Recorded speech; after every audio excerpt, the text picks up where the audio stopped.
It's time for high school football, presented by Sarshone Auto Group on Q92 and the Q92 Sports Network.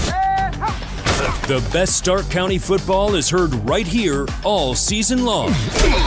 Whether you're in a car, at home, or on the go, the action is live on Q92 and streaming on the Q92 Facebook page, X, and our YouTube channel. Now, let's take you live to the stadium and our broadcast team for tonight's kickoff on Q92 and the Q92 Sports Network. Here they go! Touchdown!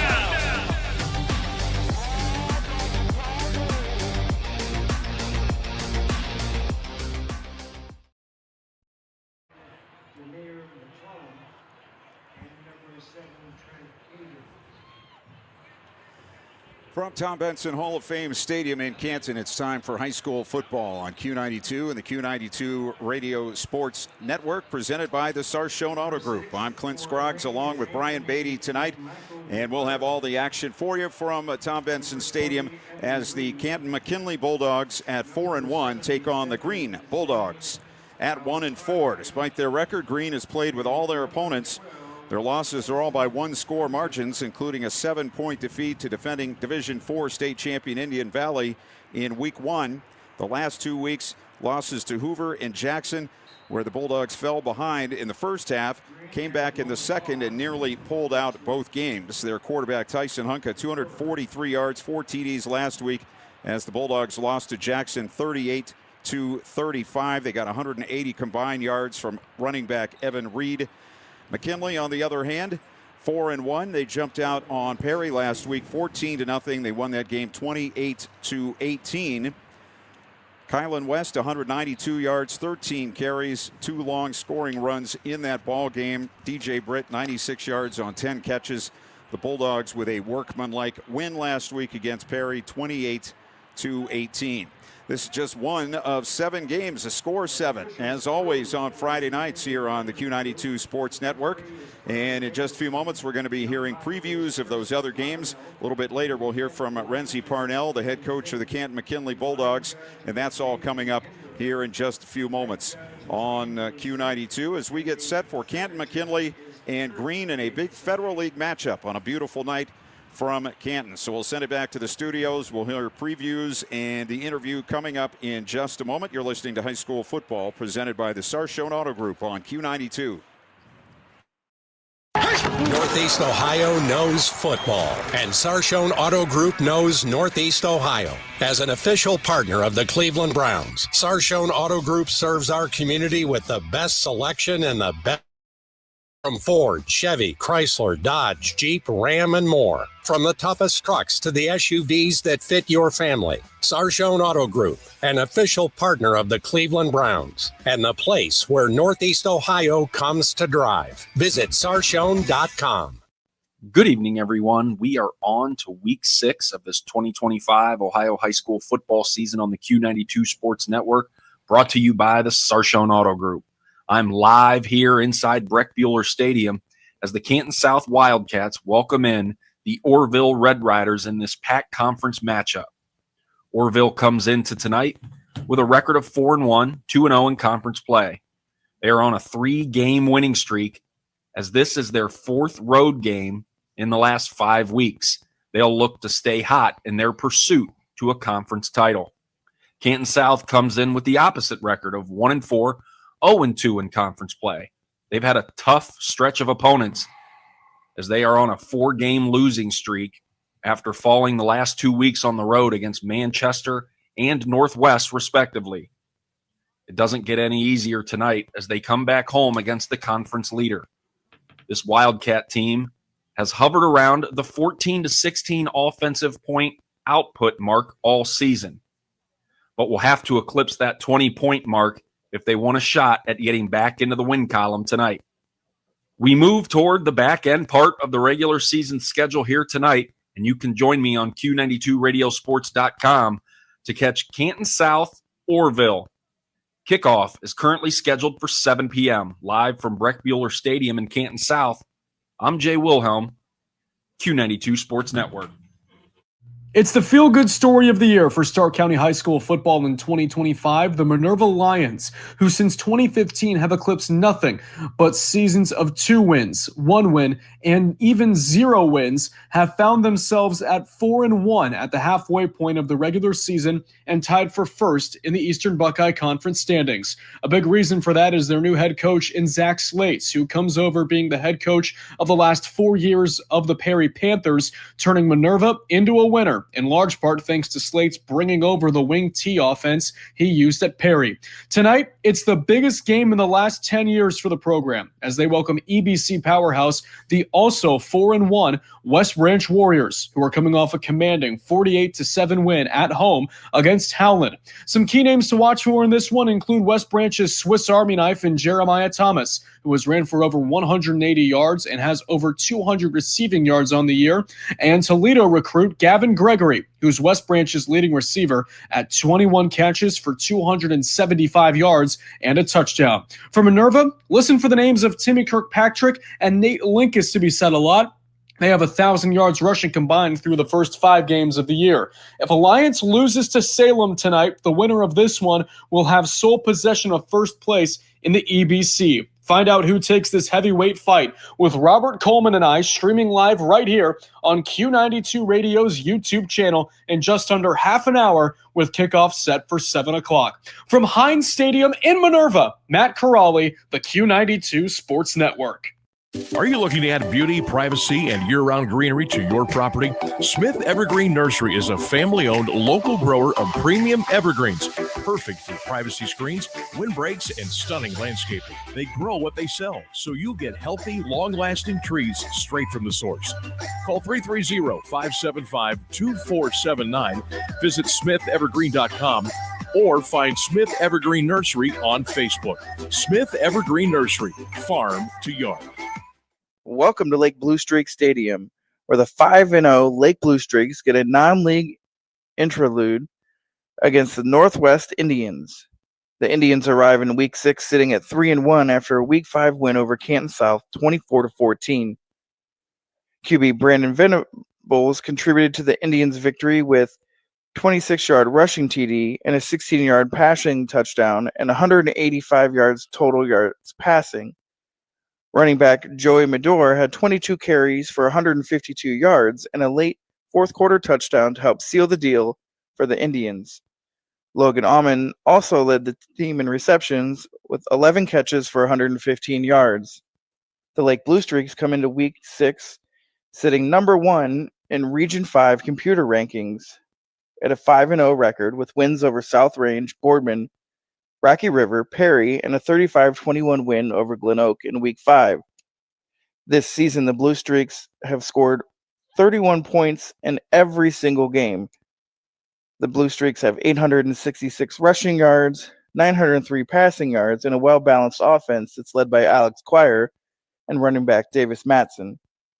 Lake Blue Streak's Northwest Indians are set to take the field 7 p.m. kickoff here on Q92 Sports Network, presented by Sarshone Auto Group. I'm Mike Dixon with Ryan Rowland. We'll see you at kickoff. Thanks for hanging out with us tonight. I'm Ryan Bevere at Bob Cummings Field, where Federal League football rolls on Q92. The GlenOak Golden Eagles are searching for their first Federal League win, and they're going to have a daunting task tonight to get that done against undefeated 5-0 in powerhouse Hoover. The Vikings look to add to their resume as well tonight before finishing off the regular season in the Federal League. But the first half of the season was nothing but pure dominance, picking up convincing wins against Louisville and Greene in their last 2 weeks. As the Eagles showed last week in their efforts against Lake, they can play with the big boys in the Federal League. It should be a good one tonight, and you can join me and my broadcast partner, Derek Dimmitt, for the call. From GlenOak, I'm Ryan Bevere with Q92 Sports. RG Drag, Stark County's premier career center, offers programs that prepares its students at the high school level for careers and continued education beyond high school. Upon completion, RG Drag students have an immediate opportunity to obtain a well-paying job in many exciting career fields. We offer everything from culinary, dental assisting, engineering, sports turf and landscape, welding, and so much more. Contact RG Drag to find a program and career that's the perfect fit for you. RG Drag, where careers begin. The 4-1 Alliance Aviators will play host to the 3-2 Salem Quakers tonight here at the University of Mount Union. Kickoff is all set for 7 p.m. Salem, as we mentioned, 3-2 on the year, a couple of losses to start their season to Poland and a very good South Range team. Then they would rip off 3 consecutive wins. They would take out East Liverpool, Canton Central Catholic, and Beaver Local. Meanwhile, the Aviators started the year off with a win at Parma Padua, a loss to Louisville at Mount Union, and then they would win their next 3 games.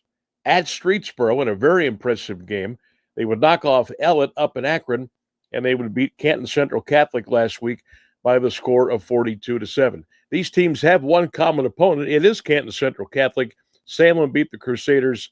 The Aviators also knocked off the Crusaders. Ron Johnson doing a terrific job with the Salem Quaker football program. He'll have his guys ready tonight. And we know what an outstanding job Aviator head football coach Tim Goodman has done. You know the Flyers will be set as well. You can join me and my broadcast partner tonight, Caleb Norick, to kick off at 7 p.m. here at Cara Stadium at the University of Mount Union. The Alliance Aviators will get together with the Salem Quakers. And I'm hearing the scoreboard operator could be on high alert tonight. Sam Berkwin reporting for Q92 Radio Network.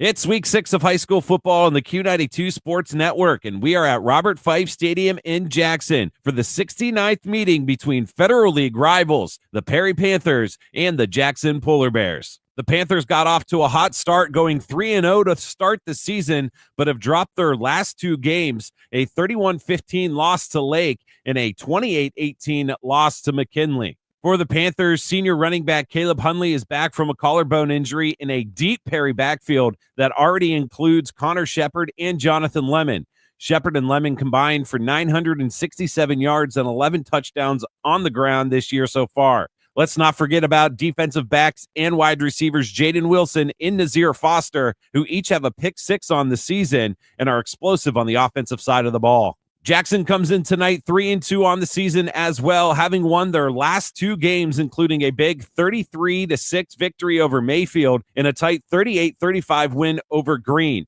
The Polar Bears are led by senior quarterback Lucas Eckerman, but keep an eye out for senior Corey Jacobs, who has piled up 477 yards and 6 touchdowns on 66 carries the last 3 games since getting moved to running back for the injured Chase Maurer. Jackson senior Max Cowles is Eckerman's most dangerous target in the passing game with 17 catches and 370 yards and 4 touchdowns on the year. Tonight's game could be a high-scoring matchup, so strap in and be ready for the action right here on Q92radiosports.com. Join me, Ryan Keller, and my broadcast partner, Antonio Hall, with the call. Kickoff 7 o'clock on Q92radiosports.com and the Q92 YouTube channel. From Robert Fife Stadium in Jackson, Ryan Keller, Q92 Sports. The Q92 Sports Network is your home for the best coverage of high school and Mount Union football and basketball. Be sure you're following us on our social media. Just follow Q92 Sports on Facebook, Instagram, YouTube, X, and Threads. You'll know what games we'll be broadcasting week to week, and we drop photos and videos from all of our high school and Mount Union broadcasts. Be sure to follow Q92 Sports on Facebook, Instagram, YouTube, X, and Threads, and stay connected to the Q92 Sports Network. Back here on Q92, getting ready for high school football Friday night. It's the Canton McKinley Bulldogs and the Green Bulldogs from Tom Benson Hall of Fame Stadium, and we have a chance to talk to the McKinley coach, Renzi Parnell, in his first season at Canton McKinley, and his team is off to a 4-1 start. And Coach, thanks for joining us. And before we get to this week's game, let's talk a little bit about last week, your win against Perry. It seemed like the running game was the thing that stood out in that game the most. Was that the way you saw it? Yeah, absolutely. I think the offensive line came together, took a step forward, and had a productive game. Is that something you saw coming, or was this a little bit of a surprise to you, the jump they took? No, I wouldn't say it was a surprise. We've been working really hard on it, and we've had success running the ball, in previous games. But it was kind of looking for more consistency. An offensive line, do you consider them a strength of the team overall? What kind of experience do you have up there, and where do you see your offensive line? Yeah, I think it's a strength. I think we got some good guys up front. I think also, though, we're doing a good job of being balanced because just as much as we got good running backs, good offensive line, I feel like we got some good weapons outside. So that's a good thing for us, being able to be balanced. Well, you come as a reputation as a defensive coach. Talk about that side of the ball for your team so far this year. Yeah, they're getting better every game. We're nowhere near where we want to be defensively, but we are playing fast, getting to the football, doing some good things. So we just got to keep moving forward and clean up mistakes after every game. You take on the Green Bulldogs this week. Of course, they're 1-4, but I don't think anybody in the area considers them a 1-4 team. In fact, you've described them in some quotes I've seen as one of the most explosive teams around, and that you will be playing this year. What do you see when you see Green on film? I see a very well-coached football team. You can tell that they're coached up the right way. They've got a great scheme to try to defend. They spread you out. They're running the ball more this year as well, keeping you honest. So it's going to be fun. Well, you come from a school that was not in a conference, so now you're in the midst of the Federal League. I don't know what your background is before that, but as a coach, how do you approach it? Week to week, going for a conference title, playing teams that your team is, your players are very familiar with facing. How do you approach that as a coach? Yeah, no, it's a lot of fun. It's like a bunch of small rivalries because of the closeness. The kids know each other. The neighborhoods are close together, so it's a lot of fun. It's a lot of excitement. Everybody gets up to play. It's no down week, so that's always fun. I was in a conference at Hoover. This is back when we played NDCL and Padua and Mineral Lake Catholic and then North Coast League. So a little familiar with how it works, but this one is even more competitive, I would say, and a lot funner. That's Renzi Parnell. He's the head coach of the Canton McKinley Bulldogs. They take on Green this week. Coach, good luck, and thanks for your time. I appreciate you. Go Pups. Dreaming of your next getaway? Lisa's Dream Getaways Travel Agency is a locally women-owned travel agency helping you see the world. Lisa books any and all types of travel, honeymoons, all-inclusive, cruises, Disney, along with bachelor and bachelorette trips and destination weddings with low deposit, and you set your monthly payments. Mention Q92 to get $50 on board cruise, credit, cabin, or $150 off your non-canceled vacation or honeymoon. Call 330-428-0610. Lisa's Dream Getaways Travel Agency. If you don't go, you won't know. This is high school football presented by Sarshone Auto Group on Q92 and the Q92 Sports Network. Back at Tom Benson Hall of Fame Stadium, Clint Scroggs, Brian Beatty with you, getting ready for McKinley and Green. I think I mentioned this the last time we were here doing McKinley, that the band is playing the Cleveland Browns fight song, which I hadn't heard that in quite a long time. If you used to watch the Cleveland Browns Quarterback Club on Channel 5, you would hear that as the opening and closing theme. The Browns fight song, because all NFL teams had fight songs back in the day. Tonight we're getting ready for McKinley and Green. You heard from the head coach of the McKinley Bulldogs, Renzi Parnell. Coach at Green is Mark Geis, and he has built a nice little thing up there at Green. 1-4 this year, but we talked to Coach Parnell and pretty much everybody you talk to, just by looking at the scores, looking at the schedule, this is not your typical 1-4 team.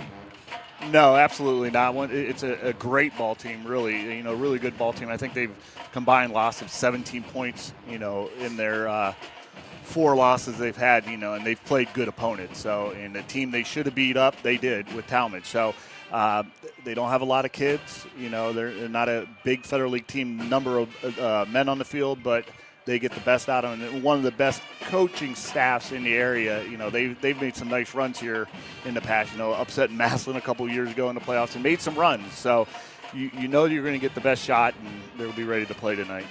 Would you go so far as to say that McKinley is on upset watch tonight?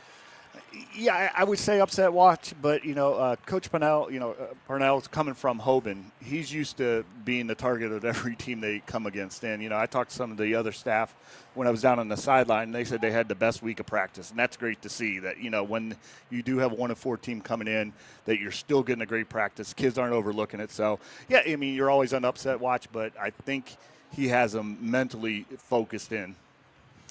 Well, they come in, as we said, with the 1-4 record. Their leading rusher is Tyson Hunka, and that's the quarterback. We've seen that a couple of times this year. Hunka has completed 812 yards worth of passes, 7 TDs. He also leads the team in rushing, 354 yards. Their second leading rusher is Anthony McMichael III. He's run for 203 yards on the season, a 3.5-yard average, and 4 touchdowns. McMichael also their leading receiver. He's caught 11 this year. 25 his long, 1 touchdown. Evan Giorgio has caught 14. Sam Dubervets has caught 7. Evan Reed has also caught 7. That's an interesting story there with Evan Reed because he's a really good player, and maybe his absence or the lack of 100% from him has had something to do with Green's slow start record-wise. Last week, 180 combined yards, 4 touchdowns with 3 coming through the air. Last week in the loss against Jackson, he had a hamstring problem, but looks like he's back healthy now. Yeah, absolutely. And those hamstrings are tricky. You need complete rest on him, and that's almost impossible when you're playing each week. So, yeah, he's a big part of it. He's a senior, had that leadership. And, when hopefully he's healthy and ready to go 100%, even at 90%, Evan Reed's really good. Renzi Parnell saying this week that he thought Green was the most skilled team McKinley's faced to this point, and they're gonna sling it around. It's basically mostly just throwing, a lot of short passes, but a lot of throwing from Green.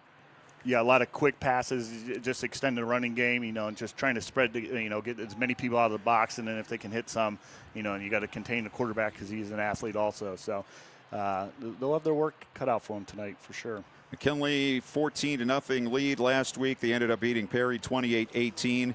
Their sophomore running back has been a revelation this year. Kylan West, 192 yards, 13 carries last week. He had an 89-yard touchdown run, a 54-yard run.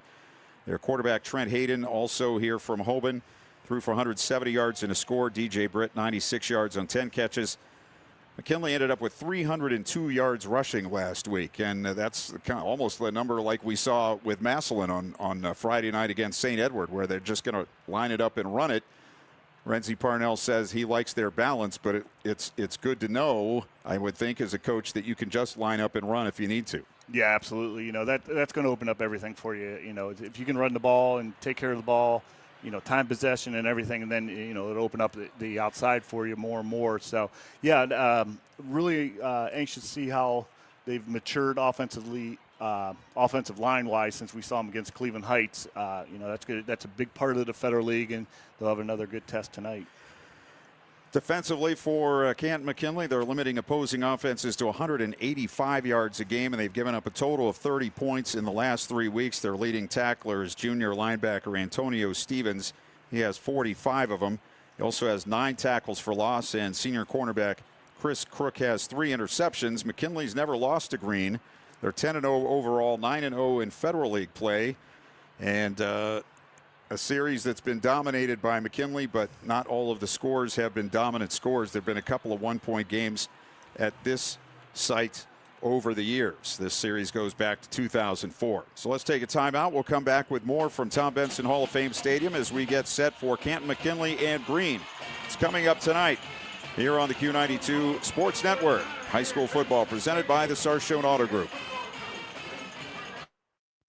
Northeast Ohio knows football, and Sarshone Auto Group knows Northeast Ohio. As an official partner of the Cleveland Browns, Sarshone Auto Group serves our community with the best selection and the best service. From Ford, Chevy, Chrysler, Dodge, Jeep, Ram, and more. From the toughest trucks to the SUVs that fit your family. Sarshone Auto Group, an official partner of the Cleveland Browns, and the place where Northeast Ohio comes to drive. Visit sarshone.com.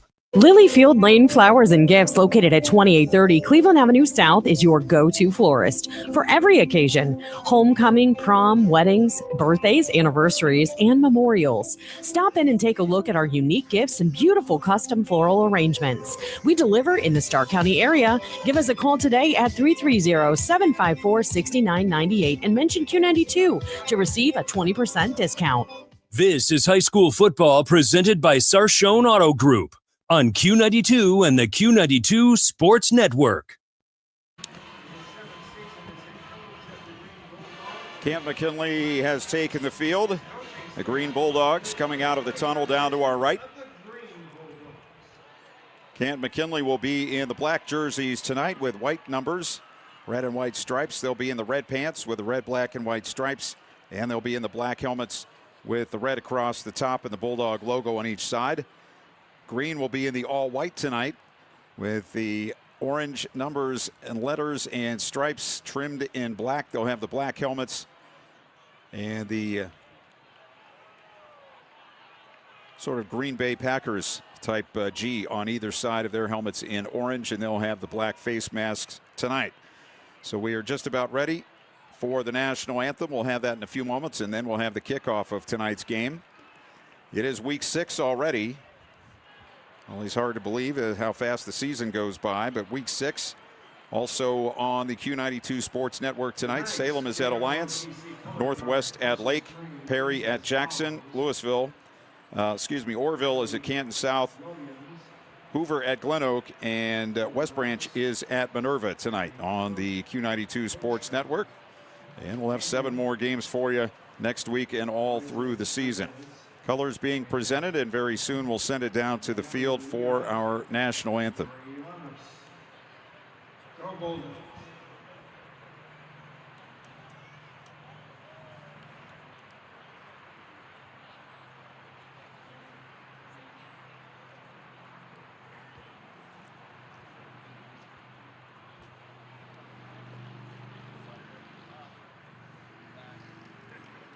Now, ladies and gentlemen, please rise, remove your hats, and honor America with our national anthem. This evening, featured vocalist Asia Carmichael.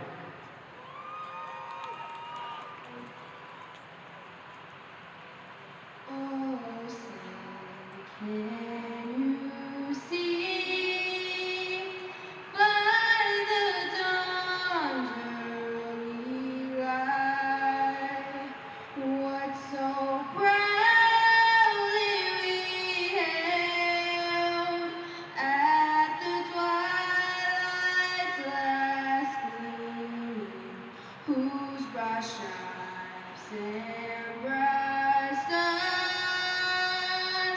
through the perilous fight, and the ramparts we watched were so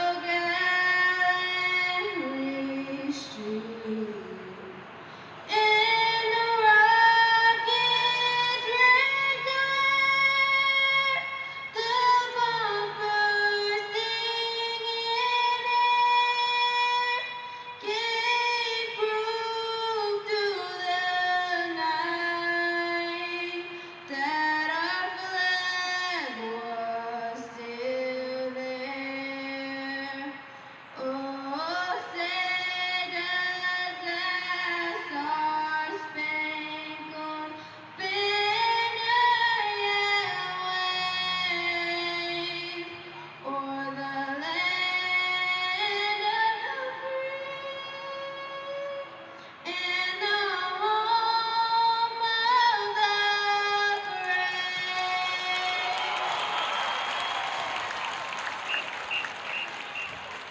brave? Nicely done.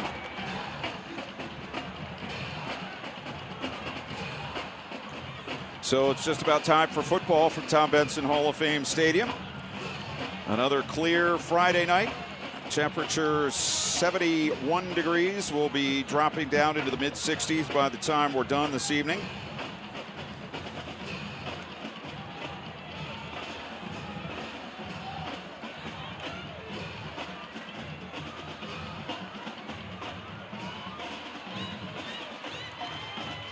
It is homecoming at Canton McKinley tonight.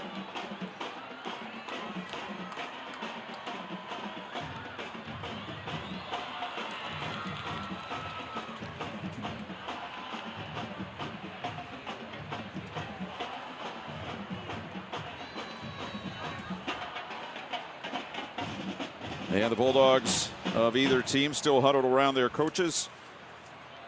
It's always a confusing game, just like when Massillon and Mansfield meet. They're both called the Tigers. At least there you can say the TY Tigers of Mansfield Senior in this case, both Bulldogs. And it will be the Green Bulldogs who kick off to start the game tonight. Nick Weigel will kick it off. He's a junior.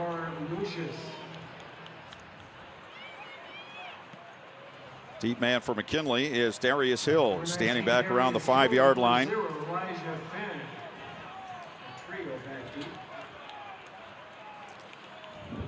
Weigel will kick it off with his back to I-77, so kicking off from east to west.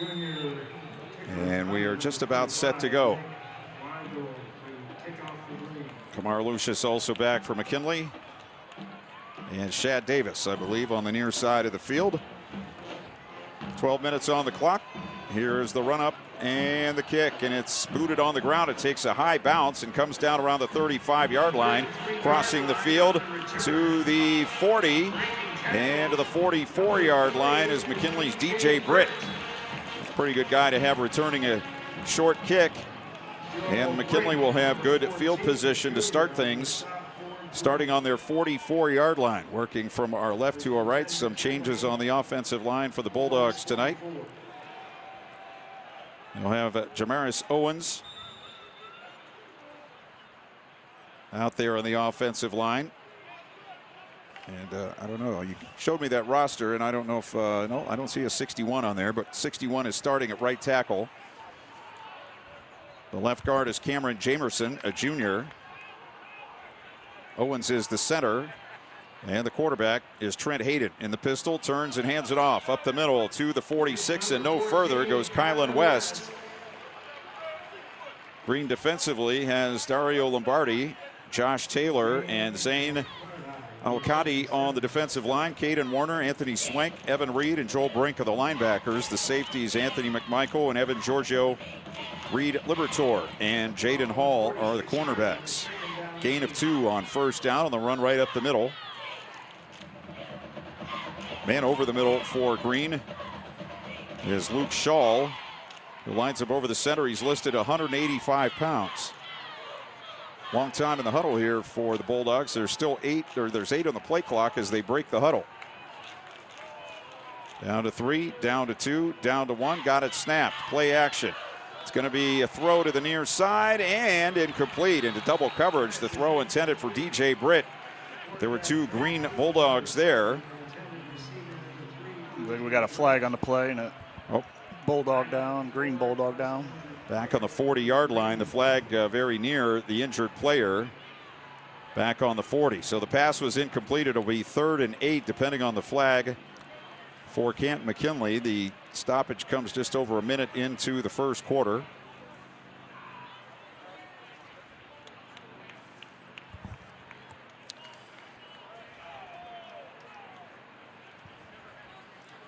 Caden Warner looks to be the injured player for Green, senior.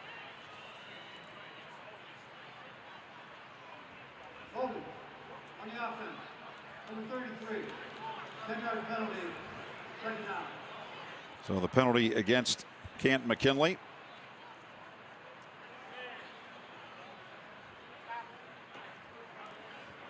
And they're still tending to the injured Green player down around the 39-yard line. Caden Warner, an important player for them both defensively and offensively. He's rushed for 175 yards and a couple of scores this year. He's also caught 3 passes for 75 and 2 touchdowns. And West Branch with a quick 7-0 lead on Manurva.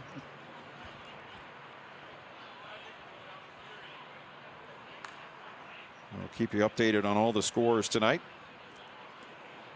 But we have a stoppage right now, so let's take a timeout. We're a minute in here at Tom Benson Hall of Fame Stadium. No score. Green and McKinley will take a break on the Q92 Sports Network. High school football presented by the Sarshone Auto Group. Go back and relive all the action with Q92 Sports on SoundCloud. Whether it's high school or University of Mount Union football and basketball, we've got you covered from 2016 through today. Catch every thrilling game and heart-pounding moment anytime you want. Q92 Sports is your go-to for local sports action. Find us on SoundCloud at Q92 Radio, and don't forget to stream all of our games live on Friday night at Q92Radiosports.com. This is high school football presented by Sarshone Auto Group on Q92 and the Q92 Sports Network. Caden Warner is walking off the field to the far side with the trainers from Green. So hopefully he'll be able to get his way back onto the field.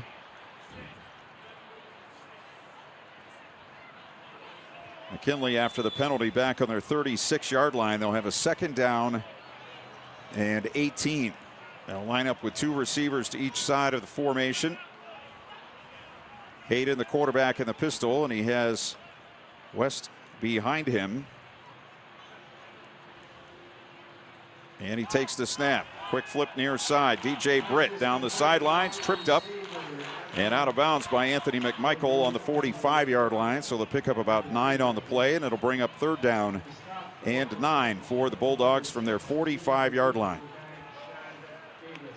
Yeah, just a quick bubble here to the McKinley sideline, and nice picked up the holding yardage there. Makes it a manageable third down for them. They'll set trips out to the left side of the formation, one to the near side.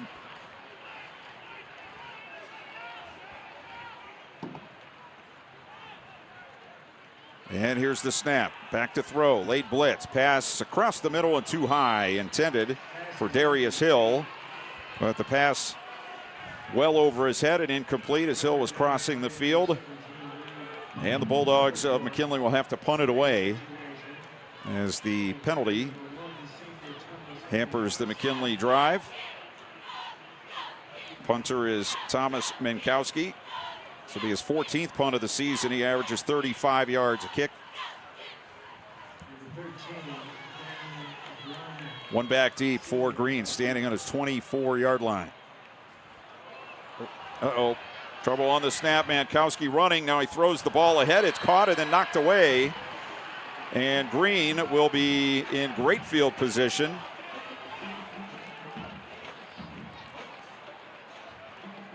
He had a snap the ball on the 45. He had a snap hit the up back. I don't know if he was given the okay to snap it, and the snapper snapped it right into him and made a deflection off, and the punter just tried to do something. And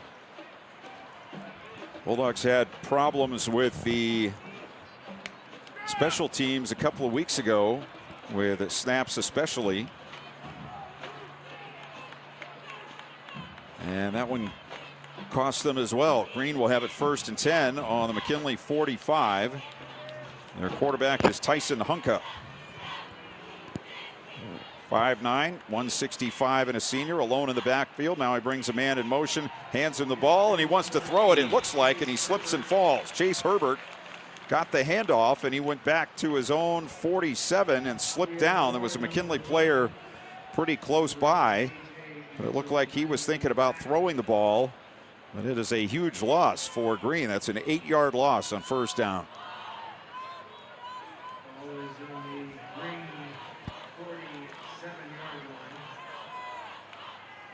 Hunka on the season, completing 55% of his passes, 812 yards, 7 touchdowns. And they'll run it out to the right. Good room. Run taken by Evan Reed. He picks up all but one that they lost on the previous play. And it'll be 3rd and 11 for Green. Canton South up on Orville 3-0. 3rd down, 11. Ball on the 46-yard line. it's good to see Evan Reed. It looks like he's going pretty good there. That was a nice run. Made a nice cut on it, too, to get back upfield.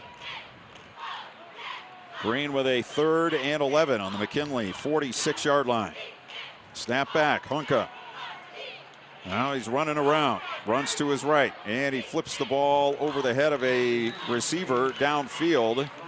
The pass incomplete. Closest man was Reed for Green, and it will be 4th down now and 11. Hunka did not wait a long time before he started pulling the ball down and getting out of the pocket. Yeah, I think you saw earlier, they were in man coverage. There was nothing open. They're going to go for it here on 4th and 11. Nope, it's going to be a quick kick. Hunka punts it down the far side of the field, and it will take a green bounce inside the 5. Let's see if they can stop it. The ball stops on its own at the 2-yard line. Couldn't have done it much better than that. Looked like it might bounce out of bounds, but it took a left turn, rolled toward the end zone, and got to the 2 and stopped. Yeah, the quick kick there. We see that more and more, with this shotgun-style offense. They see them in man coverage, and they just kick it on down. So McKinley with 9:05 left in the first will take over on their 3-yard line in a scoreless game.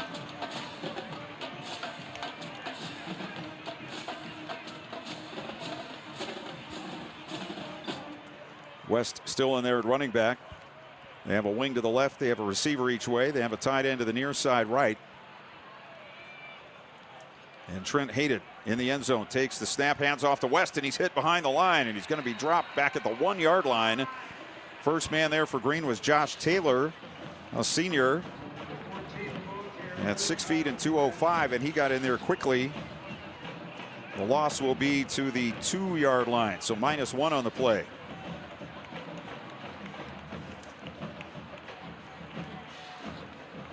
Looks like Cannon Warren back in the game now. That's good to see for Green.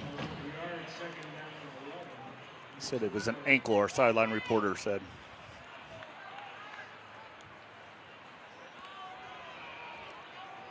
I was alerted this afternoon as McKinley's going to take a timeout, a Friends and Family Credit Union timeout by the Bulldogs. I was alerted this afternoon that McKinley would be missing 2 offensive linemen and a DB tonight for injury and various other reasons. So we'll see if they are able to get the running game going with some new faces on that offensive line. They have Trenton Ostrovich, a senior out there on the offensive line. They also have Gabe Hinkle and the ones we mentioned earlier.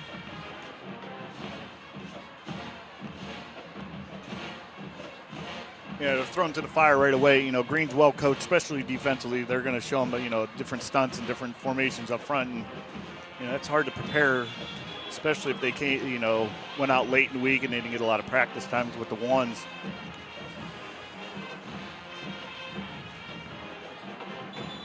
Trayshawn Quincy, a junior, also on the offensive line for McKinley. They do have the regular center in there, Jamaris Owens. So back at the 2, 2nd and 11 for McKinley out of the timeout. We've had a stop and start beginning to this game between injuries and penalties and the timeout. Here is a give up the middle to West, and he nearly broke it. He got over the 5 to the 7. Somebody had him around the ankle and pulled him down. Yeah, that was Caden Warren with the tackle there. That was probably a touchdown-saving tackle. You don't think of it, but there was no one behind him. Warner injured earlier, back out there and makes a big play. 3rd down and 6. West running left, and he's close to a first down. I think he has it on the 14-yard line. It was just a power run to the left. Straight ahead goes West, and he picks up the first down. Kylan West coming in tonight, 648 yards, averaging 8.1 per carry. He's had several long runs this year, including an 88-yarder. I think that last time out, Coach Parnell just told him, hey, he probably gave him a little bit of a pep talk and said, let's go. Let's just start grinding this ball a little bit. Let's see what we can do. They go with the 2 receivers to each side of the formation. Running back to the right of his quarterback. Man comes in motion. They flip him the ball and try to come around the near side. It's Elijah Finn, and he's not able to turn the corner. He's pulled down by Luke Schall at the 16-yard line. So it's a gain of 2 on the play. Yeah, Green did a great job stringing that out. Then the pursuit just cleaned everything up. 2nd down and 8 for McKinley. So they huddle pretty close to the ball, actually. They'll send Darius Hill and Elijah Finn out to the left, one to the near side. They have a wing left. And they'll hand it off on the stretch play to the left. And West is wrapped up and dropped.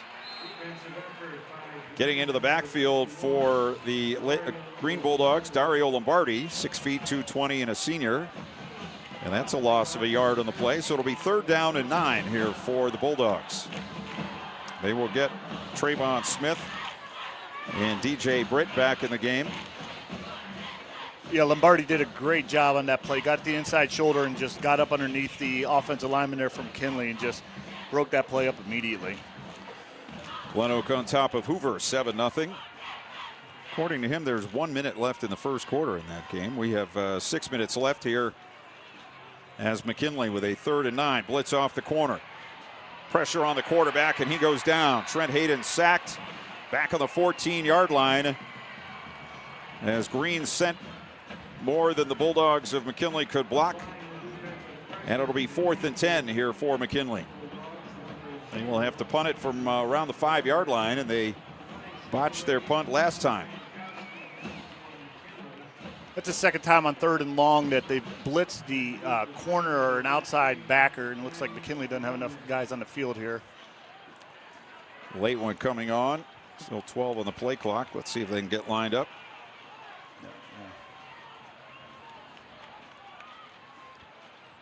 Looks like they're ready to go. If they snap it, they do. Mankowski takes the snap and a low line drive kick and a bounce around the 45. Takes a McKinley bounce, and the ball carrier is going to be tackled immediately.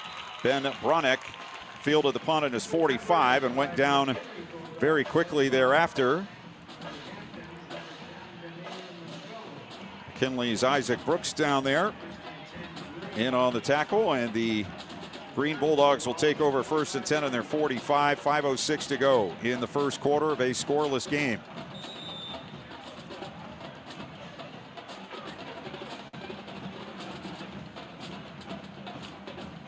I was saying there before, they are blitzing the corner or an outside backer almost every time on 3rd and long here. Tyson Hunka, the quarterback, with an H-back in front of him. He turns and hands it off. And Evan Reed goes for very little, if any, over the left side. Stopped on the 45-yard line. McKinley's Nehemiah Stokes in on the stop. Let's branch up now in Manurva. 21-0 already in the first quarter.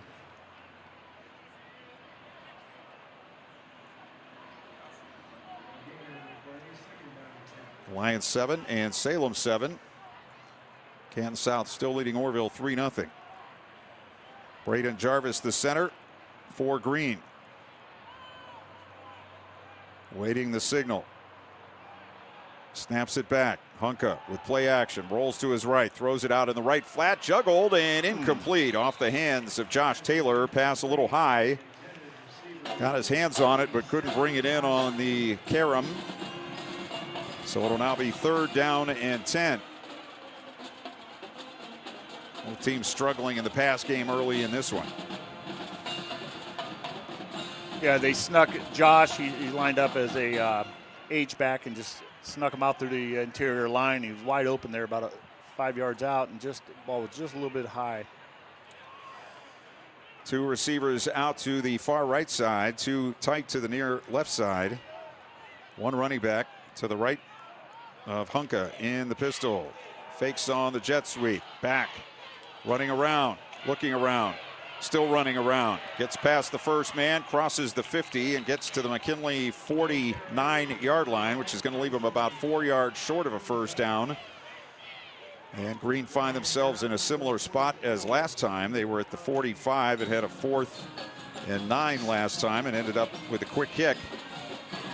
Hunka alone in the backfield. He has 3 receivers out to the right, 2 to the near side here on 4th down. Let's see if he's going to kick it again. Yes, he is. Snap back and the kick is away. This is a high end over end boot down the middle of the field. Takes a McKinley bounce, and it's going to be downed on the Bulldogs' 28-yard line. So only a 21-yard kick there by Tyson Hunka. And McKinley will take over 1st and 10 from their 29 with 3:38 to go in the first quarter. The defenses have dominated so far. Yeah, for sure. Just not really sloppy offensive plays. Just I think they're just feeling each other out, trying to see where they're bringing the blitzes, how they're lining up, and This will be a big series for McKinley here. See if they can adjust, and they need to establish the run for sure. They come out with a wing to each side, one receiver each way, and the handoff. And it's West running left, makes a cut to the outside, now back to the inside, and has a first down across the 40 to the 43-yard line. Run down by, I believe that was Warner again for Green. So it will be a first down to the 43-yard line. 14 yards on the gain by Kylan West. 5'9" and 170. He'll get it again running left. And he's tackled in the open field this time. And it will be a gain of about 4 on that play.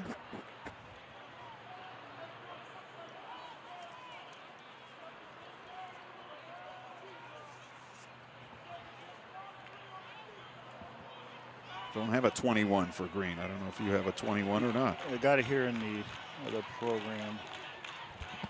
2nd and 6 for McKinley. Handoff to West. Running right. Again with good room. And close to a first down. This time he is brought down by Reed Libertor.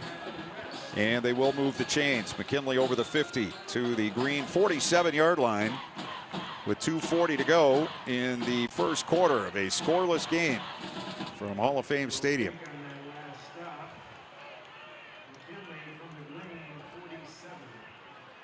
Again, they come out with the wing to either side of the formation, receiver each way, Green showing blitz. Here they come. Here's a handoff up the middle to West, and he's into the secondary and down inside the 40.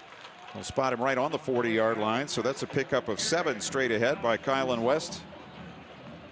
McKinley getting the ground game going on this possession.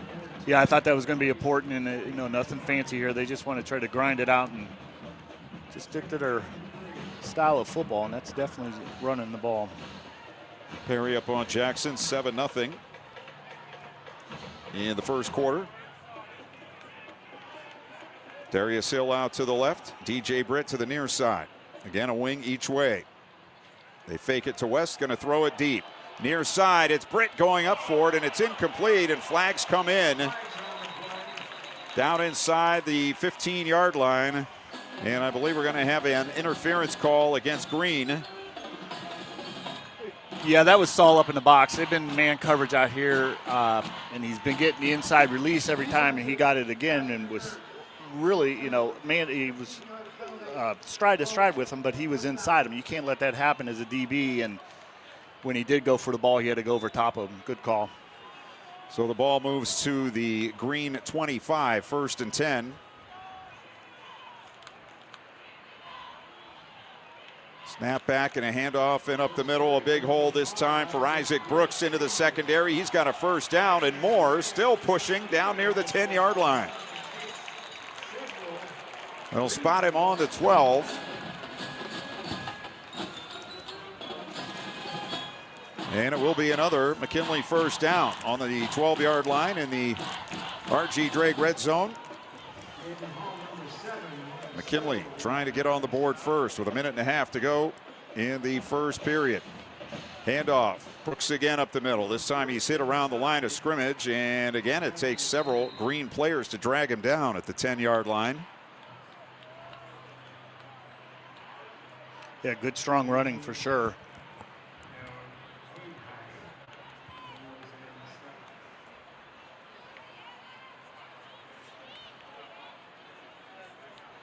It will be 2nd and 8. Ball on the 10. So we are at 1 minute left in the first quarter.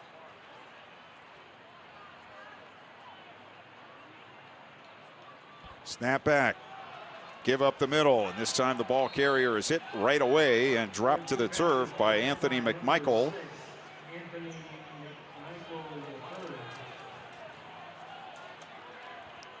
So that will bring up, well, they'll put him on the 9-yard line. That'll bring up a 3rd down and 7 for McKinley. Kylan West back in for the Bulldogs. Darius Hill will go out to the left. They'll bring 2 to the near side, and they'll have a wing left. That's Legacy Lee. Hayden with the Green defensive line jumping around. Nobody in a stance. They throw it out to the left side. It's caught by Lee. He's to the 5. trying to push his way forward, but he's forced out of bounds. They'll spot him on the 4-yard line, and it'll be 4th and 2 for McKinley with 4 seconds to go in the first quarter.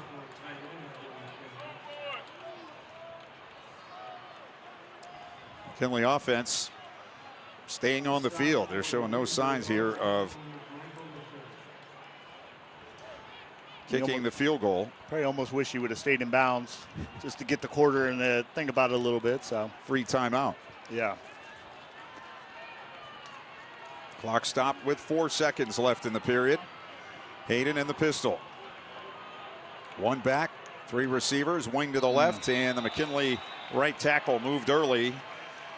And that'll cost McKinley 5 yards, and we'll see if that will change the call, and it will change the call as Thomas Mankowski will come out to attempt a field goal, as it will now be 4th down and 7 from the 9-yard line. Yeah, Green's tackles just widened out there to get on the outside shoulder. Unfortunately, the McKinley tackle moved also. Mankowski 3 of 3, 31 is his long. This is a 26-yarder, and it's blocked. Coming from the outside for Green was Joel Brink off the left end. And that'll be the last play of the first quarter. So we have a scoreless first quarter at Tom Benson Hall of Fame Stadium. And after one, McKinley nothing, Green nothing. You're listening to High School Football, presented by the Sarshone Auto Group on Q92. Start your day right at Judy's Family Restaurant, your new favorite spot for home-style breakfast and friendly faces. We're locally owned and operated with a team that brings you years of experience to every plate. Whether you're craving fluffy pancakes, sizzling bacon, or a hot cup of coffee, we've got you covered. Come taste the difference at Judy's Family Restaurant. Call 234-360-3096 and follow us on Facebook for daily specials and updates. Judy's, where breakfast feels like home.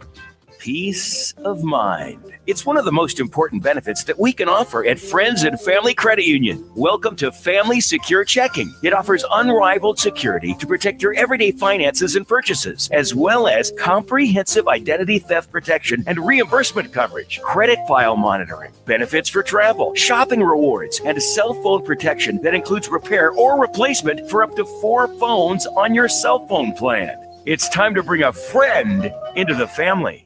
This is high school football presented by Sarshone Auto Group on Q92 and the Q92 Sports Network. Presentation on the field between periods. It is homecoming tonight here at McKinley. We can tell you that after one quarter, there's no score. McKinley had 4 first downs to 1 for Green. Total yards 74-5 in favor of McKinley. Representing award-winning makeup artist Leah Lucas is her sister Erin Lucas. Rushing yards 58-5 for McKinley. Passing yards 16-0 for McKinley. McKinley had 2 penalties for 15 yards, 1 for 15 for Green. Educator Stephanie Patrick. The mayor of the city of Canton, William Shearer. And retired Army veteran Robin Valdez. Congratulations, alumni class of 2025.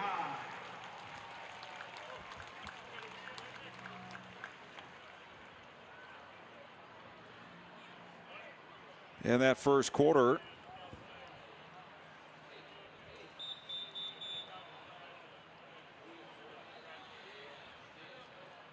Tyson Hunka 0 for 2, no yards. Tread Hayden 3 for 4, 16 yards. And Thomas Mankowski 0 for 1 on the punt. Rushing wise, Kylan West 43 yards on 9 carries. And Isaac Brooks 16 on 3 attempts. Evan Reed 2 attempts for 7 yards. Hunka 1 for 6 in the first period. We're ready for second period of action from the 11-yard line. Green now working from our left to our right. With Tyson Hunka in the pistol, one back behind him. They'll hand it to him. Reed tries the right side and slips the first tackle, but only gets to about the 12-yard line, maybe, for about a yard on the play.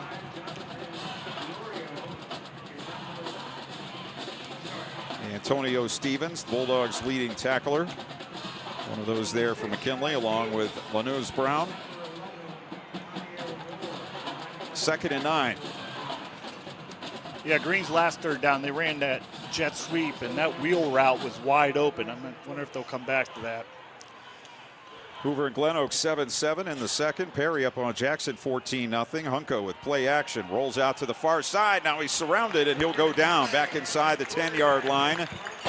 Back on the 7, Javier Moore and Dietrich Daniels combining on the sack for a loss of 5 on the play. It'll be 3rd down and 14 here for Green, deep in their own territory. Bulldogs trying to trade out defenders.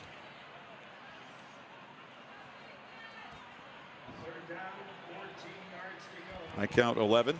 Yep. They may not all know where they need to be, but they're out there in the correct number. About half of them came out.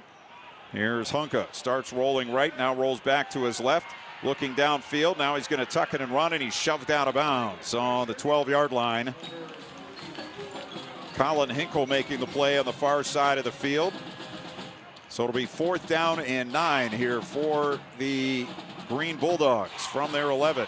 We're a minute and a half into the second period. No score from Tom Benson Hall of Fame Stadium. Yeah, I don't know, if that's their nickel package. Definitely, they did a great job of, watching up here. There was nothing open, and there's nothing. They're not going to beat McKinley's DBs deep. They're going to have to start looking a little bit shorter routes, a little bit more quick passes. McMichael, the punter, his 8th punt of the season. He averages 37 yards a kick. Snap floats back there, and that's not a good kick. I don't think he got much of that one. It's going to take a little bit of a green bounce, but it's going to be down only on the 37-yard line. So a 28-yard punt. McKinley in excellent field position. Starting on the Green 37 with a 1st and 10 with 10:21 to go in the first half of a scoreless game. Bulldog offense back on the field. They've had the better of it, but they've not been terribly impressive. They had it down inside the 10. They were going to go for it on 4th and 2. Had a false start, ended up trying a field goal that was blocked. Yeah, both sides of the ball, both teams, special teams, is really some big disappointments, just in field positions and not being able to hit that field goal. Here is West bouncing off a tackler and taking it inside the 35 to the 34-yard line. So 3 yards for Kylan West. 5'9", 170, only a sophomore. But one of the top rushers in the county so far this season.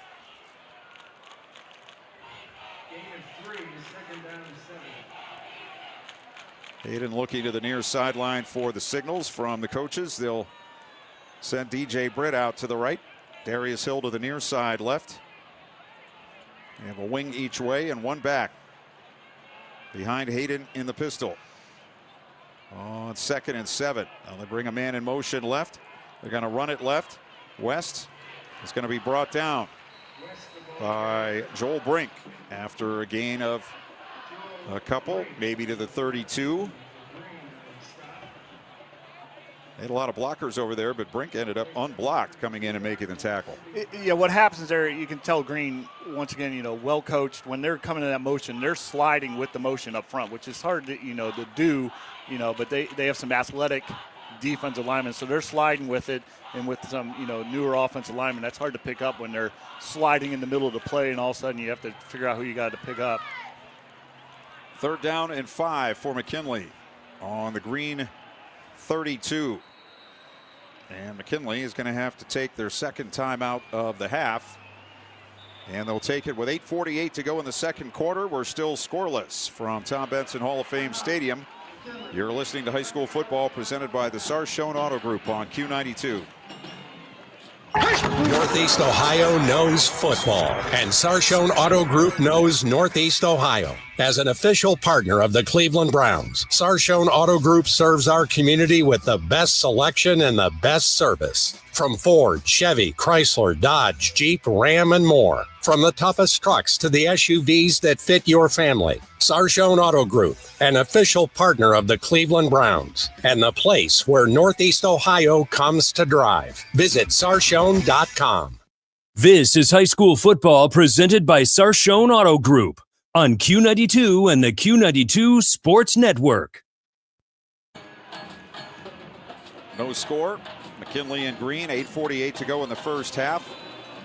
Northwest leading Lake in the second quarter, 7-0. Hoover up on GlenOak, 14-7 on GlenOak. We have about 4 minutes left in the second quarter. McKinley out of the Friends and Family Credit Union timeout. 3rd and 5 on the Green 32, and they'll hand it off. Running left, West. First down and more inside the 30 to around the 26-yard line. Finally wrapped up and dropped by Luke Schall, but it will be enough for a McKinley first down to the 26.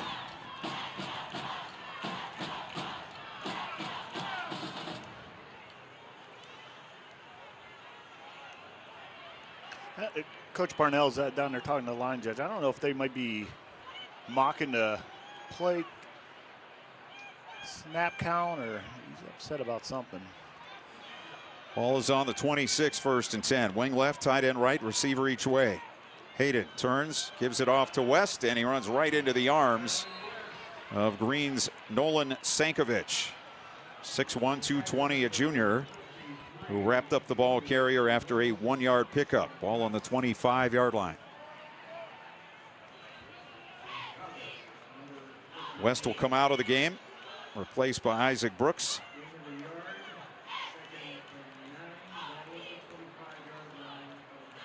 Again, they'll send Britt out to the right side. Hill to the near side. Wing to each side of the formation. Adonis Kelly and Legacy Lee setting up as the wings. And here's a handoff. Big hole up the middle. Brooks to the 20 to the 15-yard line.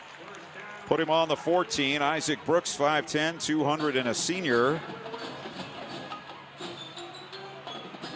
And the Bulldogs with the 1st and 10. They're in the R.G. Drake red zone. And trying once again to get on the board. Nobody has scored here so far this evening. We're at 7-10 in the second quarter. Same formation.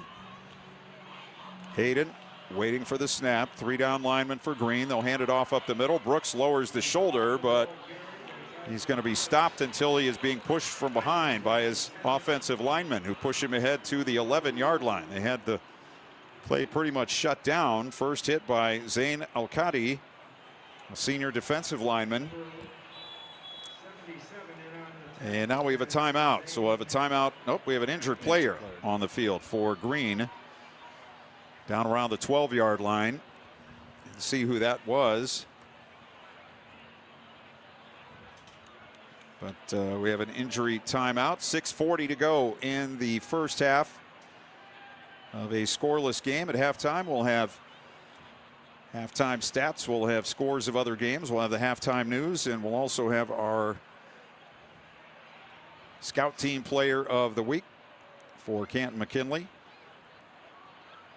Right now, the Bulldogs have 101 yards to Green's 6, but it's still 0-0 about halfway through the second quarter. It's like maybe a shoulder injury for the player down for Green. A couple of trainers and the head coach all out there.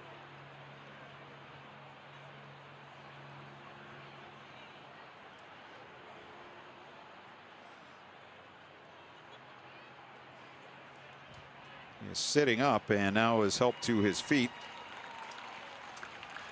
And that is Anthony Swank.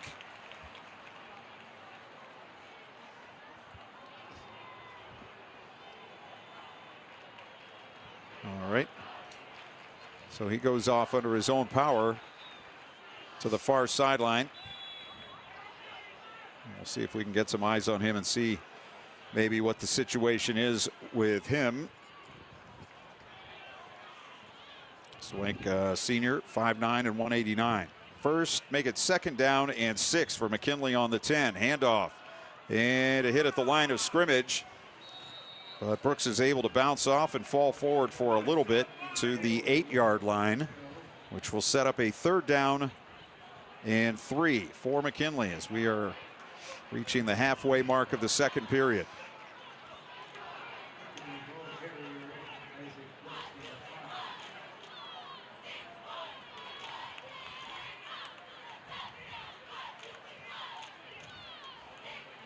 Bulldogs break the huddle, 16 on the play clock. Yeah, McKinley needs to get some points here. I'd like to see him getting in the end zone.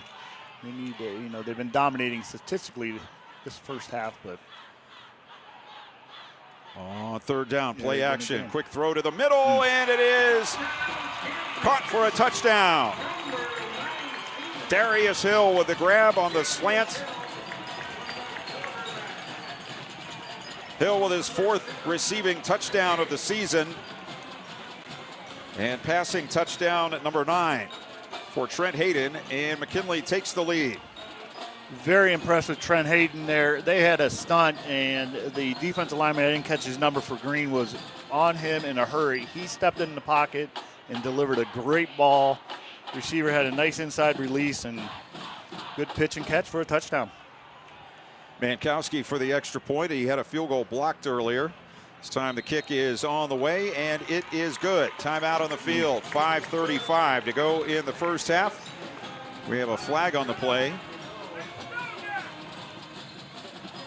I think we're going to have a personal foul on McKinley. Just an unnecessary kind of cheap shot there at the end.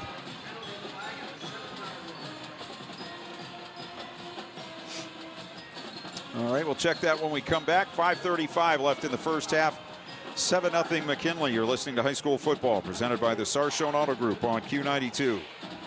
The Q92 Sports Network is your home for the best coverage of high school and Mount Union football and basketball.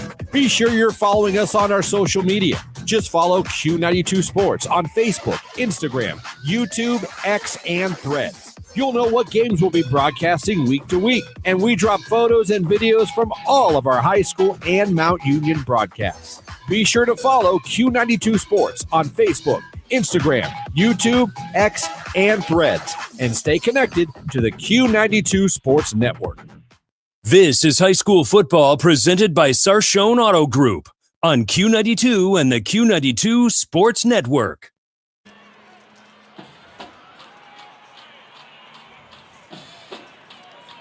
So McKinley draws first blood with the touchdown, but they had a penalty on the extra point, so they'll be kicking off from the 25-yard line.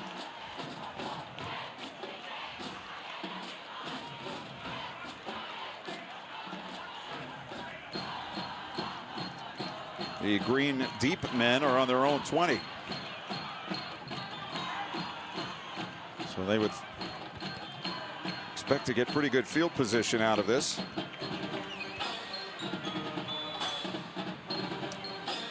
Mankowski teeing it up.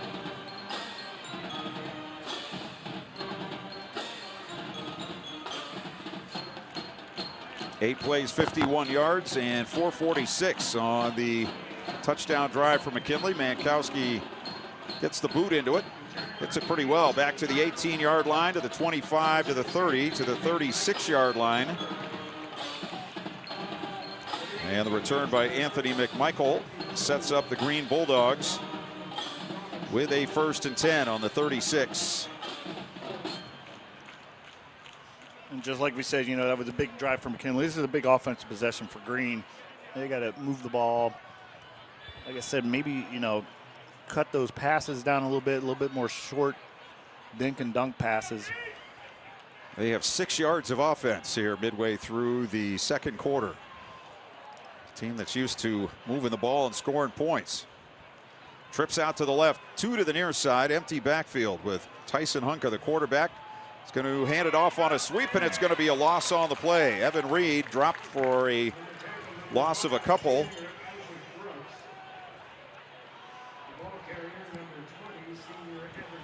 Looked looked like an option kind of play there, and the quarterback with a chance to keep it or hand it off decided to hand it off. Yeah, jet read is what they call that, and he'll read the defensive end or the tackle most likely in this forefront. He's reading that defensive end.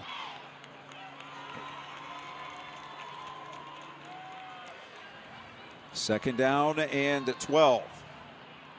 Hunka back, throws it out in the left flat, caught a sliding catch on the 41-yard line. Catch made by Ben Brunick. I think that's what Green needs to do. That was an interesting play. The wide out on Green's sideline, out wide, does a short motion just inside the next outside receiver. So he doesn't even get close to the interior line and then just wheels back out. It kind of gets a little bit more separation, and to get a little bit more separation on these DBs from McKinley. Third down and 5 on the 41-yard line. Reed comes in motion out of the backfield. Hunka takes the snap. He's going to run, and he's going to be stopped short on the 43. Trying to cut back inside Shad Davis, but Davis equal to the task. Pulls down the quarterback in space, and it's 4th and 3 now for Green on their own 43-yard line, and the offense stays on the field. They've quick kicked out of this formation a couple of times.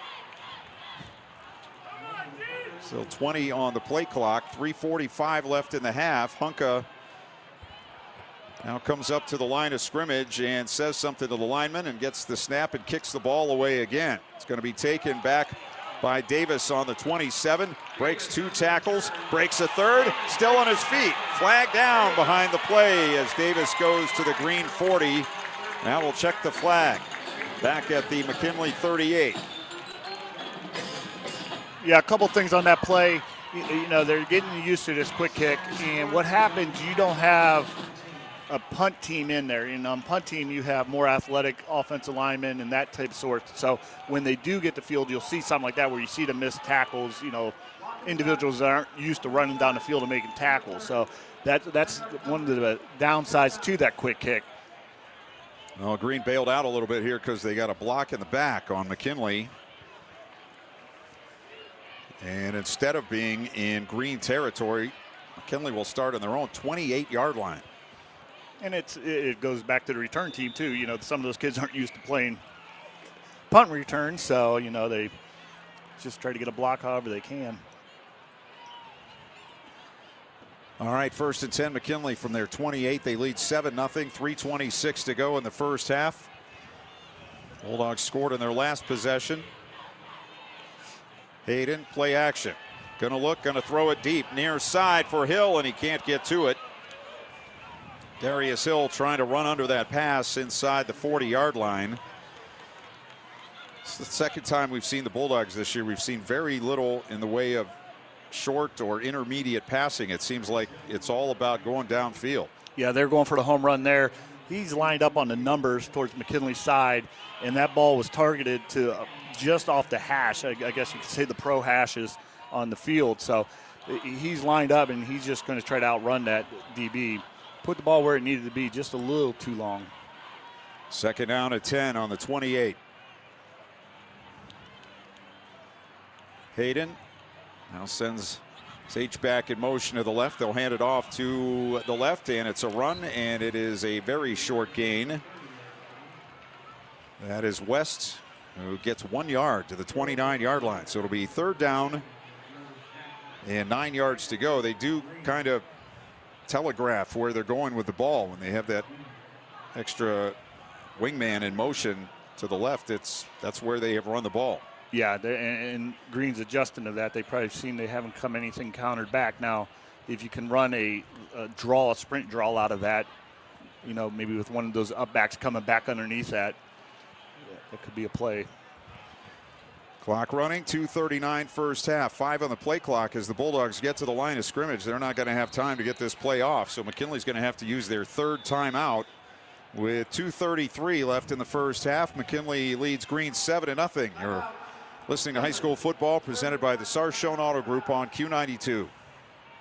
AWP Safety, North America's leading traffic safety company, wishes the best of luck to Stark County student athletes this fall, and they need you. Join AWP as a protector for steady work and an important job keeping people safe. They offer paid training, certification, referral bonuses, and advancement opportunities. To apply, visit jobs.awpsafety.com. That's jobs.awpsafety.com. This is high school football presented by Sarshone Auto Group on Q92 and the Q92 Sports Network.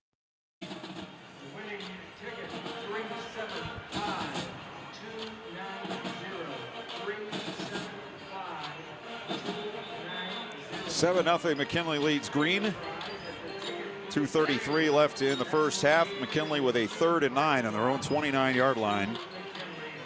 Perry up on Jackson now 14-3 with about 5 minutes left in the second, and West Branch all over Manurva tonight 35-0. McKinley out with 3 receivers this time, 2 to the left, 1 out to the far side. Hayden in the pistol. The Green defenders here on the line of scrimmage, they don't get down in a stance. They're kind of jumping around, forward, backward. Nobody jumps for McKinley, though, as the throw comes to the near side. A one-handed grab by Hill on the near side of the field at the 40. That's going to be a first down. Tremendous grab by Darius Hill, 5'7" and 170. The junior pulls in the pass with the right hand just before he stepped out of bounds. Yeah, that was a great catch. McKinley now with the 1st and 10 on their 40. They have no timeouts left. 2:29 on the clock. They lead 7-0. 2 receivers near side, 1 to the right, and here comes West running to the short side of the field, and he's going to be ripped down to the turf by Josh Taylor back on the 39. So that's a loss of a yard, and the clock will continue to run. It'll be under 2 minutes here when this play gets started. Yeah, been very impressed with Green's pursuit. You know, they've given up some plays, but not any big plays. It just seems to get on their heels once in a while, but good pursuit, good gang tackling. Again, 2 out to the right, the wide side of the field, 1 to the near side. Wing left. West the running back. Hayden fakes the handoff, throws, ball tipped and incomplete. Somebody got a hand on it. The way he is celebrating, it might be Zain Al-Qadi, who will now go out of the game. Pass was intended for Hill, but it got deflected at the line of scrimmage and fell in a dangerous area. Yeah, and that was a dangerous pass anyways. There was about 3 defenders in that area too. It might have been a blessing that did get tipped. 3rd and 11 now for McKinley. They sent trips out to the right side. 1 man to the near side. Here comes the blitz.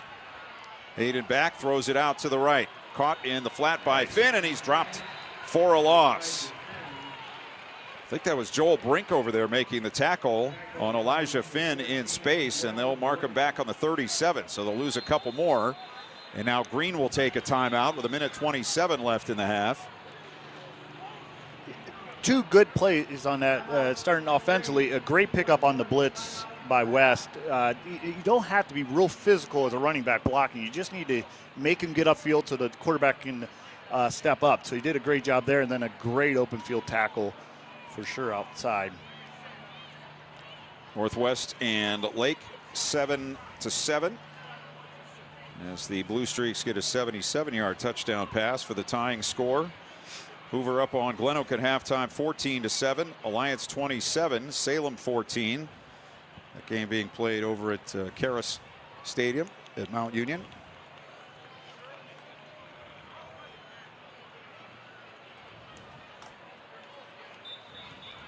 So a Friends and Family Credit Union timeout. It's time to bring a friend into the family. Friends and Family Credit Union. It's the first timeout used by Green here in the first half. McKinley has fresh out. Mankowski will punt. 1 man back deep for Green, standing on his 30-yard line. 1:27 left in the half. McKinley up 7-0. And they'll be punting from around their 25-yard line. Comes the snap. Decent snap.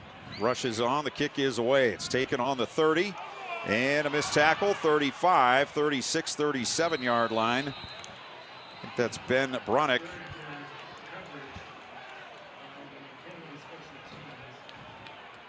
So they'll spot him on the 35-yard line, where it will be 1st and 10 for Green with 1:12 left in the half. The Bulldogs with 2 timeouts. But unfortunately for them, they've only gained 13 total yards here in the first half against McKinley.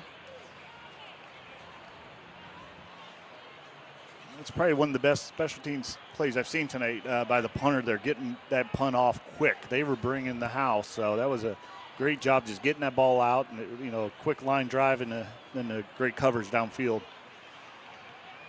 Honka takes the snap, quick pass over to the far side. Cole Metcalf makes the catch, but he's inbounds, and he's at the 40-yard line. It's a 5-yard pickup.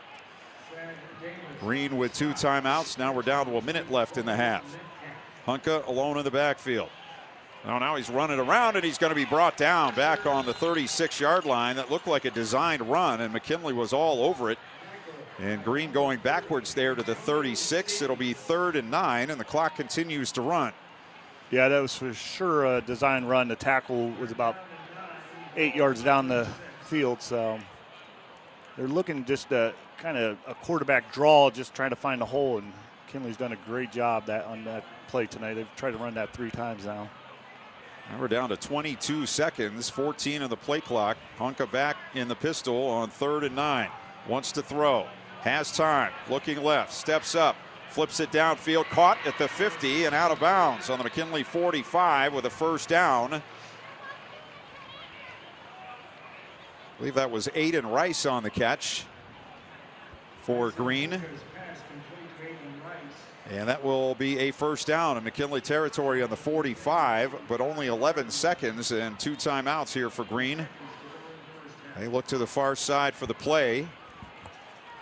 We'll have 3 receivers to the near side, 1 out to the left. And Reed now will flex out of the backfield to a slot position on the left side. Honka back to throw. 4-man rush. Honka rolling, stops, throws it deep down the middle of the field, and it's going to be caught at the 10-yard line. I think that was Rice again, down at the 10. And Green is going to take their 2nd timeout with 3 seconds left in the half. That ball went over a McKinley defender and under another, and was caught right off the turf by the Green receiver with 3 seconds left. Ball on the 10-yard line. Green, they still have a timeout left, but only 3 seconds. So will they go for the field goal here or try to throw one in the end zone? Yeah, I'm not sure how good their kicker is, but that ball wasn't, he threw it across his body, and it looked like it almost slipped out of his hands. It was, I guess, what they call a duck or a quail or whatever type of bird, but it was not a pretty pass. And honestly, I thought the first defender had a chance for it, went over his head, and then, like you said, it went underneath the other one. I had no idea he even caught the ball.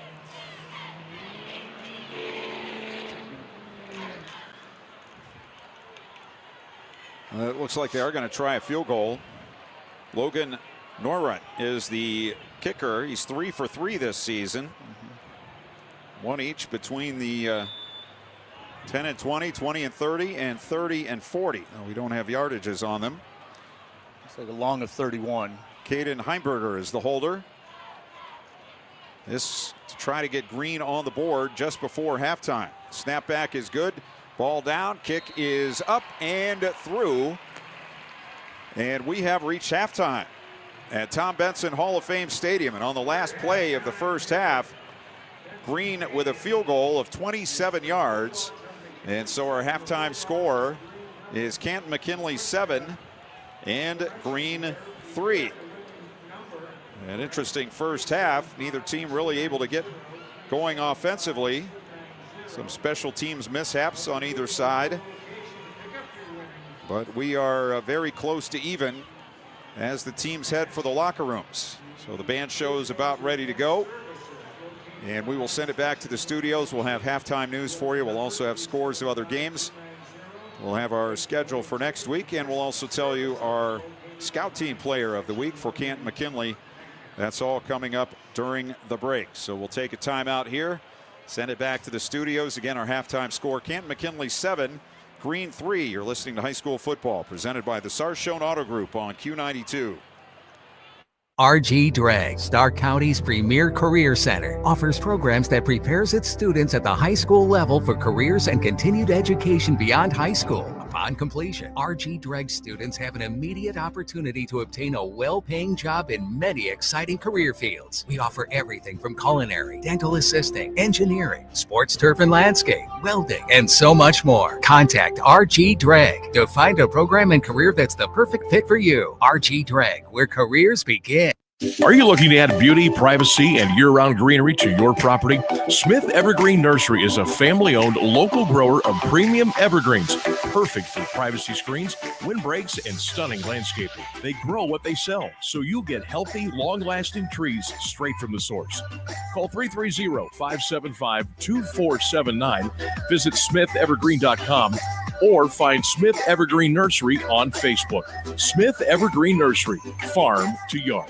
The Q92 Sports Network is your home for the best coverage of high school and Mount Union football and basketball. Be sure you're following us on our social media. Just follow Q92 Sports on Facebook, Instagram, YouTube, X, and Threads. You'll know what games we'll be broadcasting week to week, and we drop photos and videos from all of our high school and Mount Union broadcasts. Be sure to follow Q92 Sports on Facebook, Instagram, YouTube, X, and Threads, and stay connected to the Q92 Sports Network.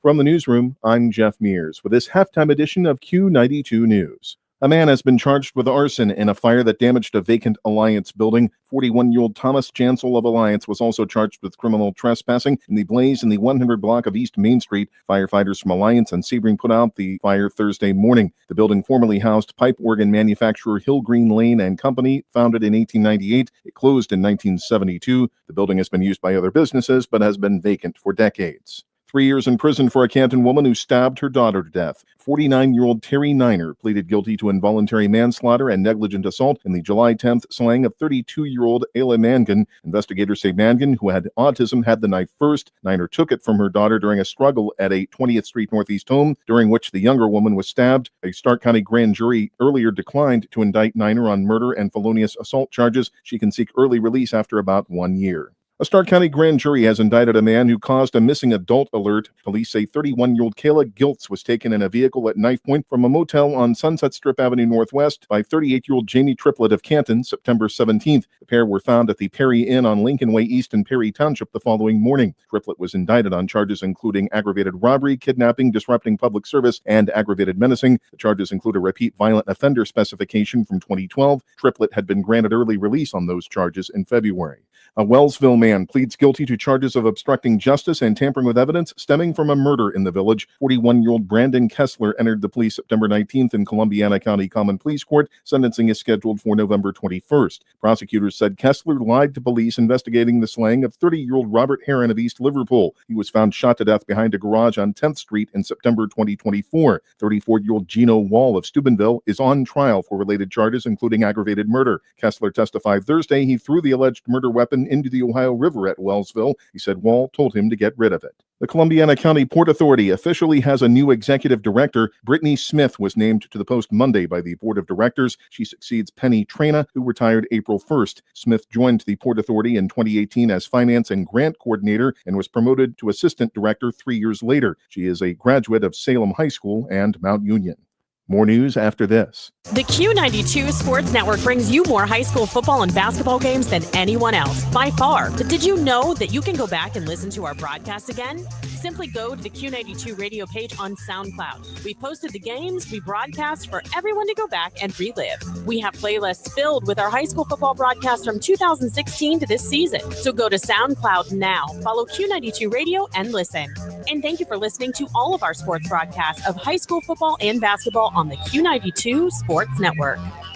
The former president and vice president of Youngstown Professional Firefighters Union Local 312 are suing the city's mayor. The civil lawsuit was filed in Mahoning County Common Pleas Court by John Rocco and Jordan Thomas. Mayor Tito Brown is accused of making racist remarks toward Rocco and Thomas during a September 2024 meeting. The suit also alleges Brown claimed the pair were being racist toward him and telling local media they were the aggressors. Rocco and Thomas denied the claims. The suit seeks damages for emotional pain and suffering, loss of professional standing, and harm to their reputation, as well as punitive damages. A domestic violence charge was filed Thursday night against an Austintown Township trustee candidate. 29-year-old Emily Saccone was arrested after a 911 call reported an altercation at a South Edge Hill Avenue home just before 10 p.m. Saccone is also the wife of Mahoning County Clerk of Courts Michael Saccone. According to WFMJ-TV, police found the man with scratches on his forehead and neck and bleeding from a leg wound. 3 children in the home were placed with relatives. Saccone is scheduled for a hearing in Mahoning County Court Monday afternoon. A man is in custody after leading Youngstown police on a chase through the city early today. Around 12:40, officers spotted a vehicle reported stolen from Lakewood and involved in recent events in Youngstown. The man sped away when they attempted a traffic stop. Police say the pursuit reached speeds of 75 miles per hour and the car ignored stop signs. It ended at a home on East Florida Avenue. The suspect ran inside the house where officers arrested him. Police also found a loaded magazine with 9mm rounds but couldn't find the related gun. A Cleveland area home builder is the subject of an indictment alleging involvement in a nearly $3 million fraud scheme. 51-year-old Jeffrey Crawford of Avon is owner of Cleveland Custom Homes. A Cuyahoga County grand jury charged him with passing bad checks. Crawford is accused of taking money from investors with a promise of profit and failing to repay the funds. The activity began in July 2021. Prosecutors say a Cortland man invested $80,000 with Crawford and was given 5 checks that bounced when deposited. Checks were issued between August and December 2023. Crawford is also charged with grand theft and securing writings by deception for depriving the victim of money by deception between May 2023 and this month. At least 5 other people in Cuyahoga and Lorain counties allegedly were affected by the scheme. The 21-count indictment also includes charges of engaging in a pattern of corrupt activity, aggravated theft, telecommunications fraud, and forgery. 6 Ohio projects are receiving $2.1 million in grants from the Appalachian Regional Commission's Investments Supporting Partnerships and Recovery Ecosystems, known as the INSPIRE Initiative. The funds are aimed at improving businesses and preparing individuals for new opportunities in the workforce. Kent State University is getting $100,000 for research and development of a workforce training program in drone operations. It will be for people in recovery in Ashtabula and Trumbull counties. $500,000 is going to Youngstown area Goodwill Industries. It will be used for a 3-phase approach to providing general job readiness and industry-specific workforce training for individuals in recovery in Columbiana, Mahoning, and Trumbull counties.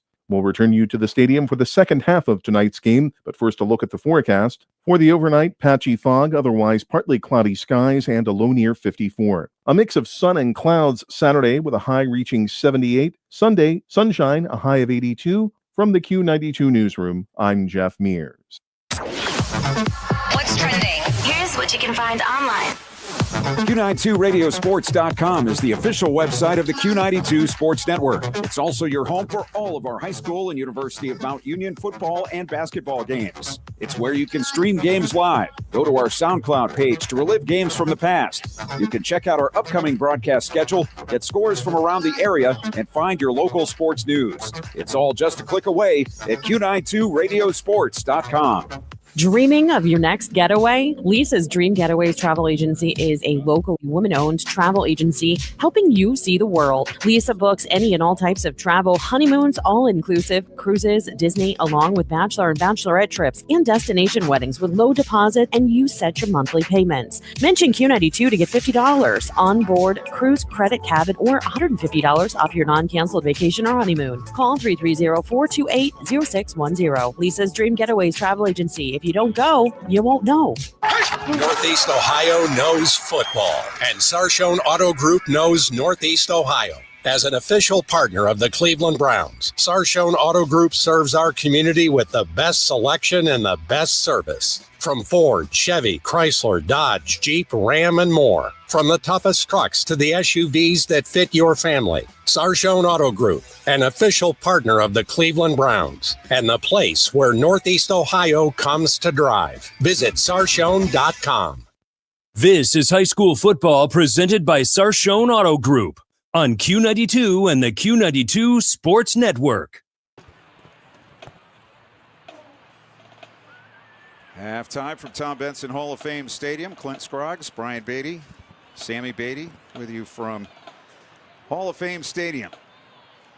And it's a halftime score of McKinley 7 and Green 3. And a close first half, as the score would say. Green getting their 3 points on the last play of the first half after a miraculous catch down the middle of the field with just 3 seconds left on the 10-yard line. They kicked the field goal on the last play. McKinley scoring on a short pass for a touchdown. Trent Hayden throwing the pass.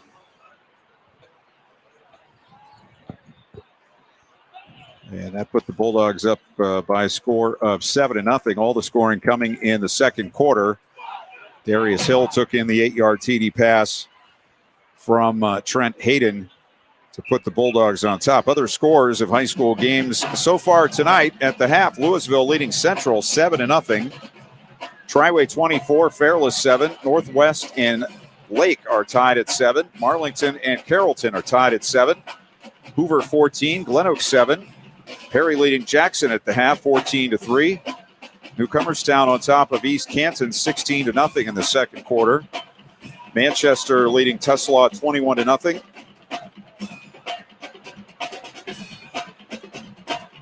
I see it, but I don't know if I'm going to go with that score there. That says the Mississauga team from Canada leading Massillon in the second quarter, 13-2. We'll see if that's score holds up. Orville 20, Canton South 16. Alliance leading Salem 27-21. West Branch up on Manurva 35-0. Indian Valley leading Sandy Valley 49-0. And scores that we have from the first half here this evening.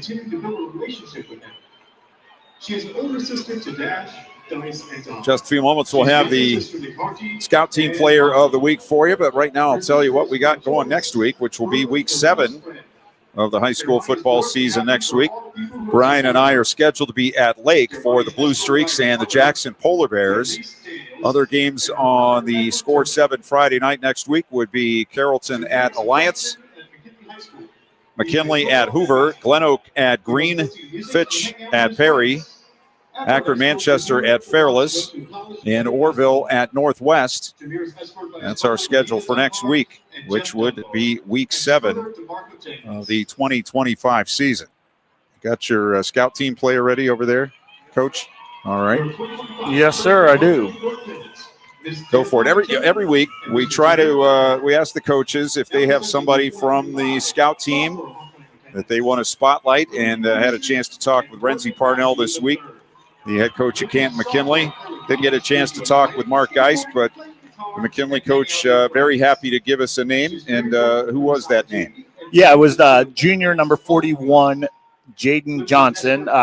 What Coach had to say about him, he's a wide receiver, and he's done a great job, always gives the team a great look at that position, and still trying to, just get better and better each week. So, it's another one, we've talked about this each week, and I love doing this, and, something that it's a great honor for these kids. I found out last week the young man from St. Ed's got to travel because he got that award. He wasn't even on the travel team. So that was kind of neat. It was a sophomore that got to actually travel to Massillon. He couldn't get much better than that. So it was a great opportunity. So once again, it's a young man here at McKinley, Mr. Johnson, and looking, be a sophomore and running routes and making the defense better and then making himself better at the same time. So Beatty Sports loves doing this, and it's a great honor giving them, the kids get a T-shirt and they get a kick out of it and get everything posted on the Facebook and the Twitter and everything like that. So, yeah, it's great.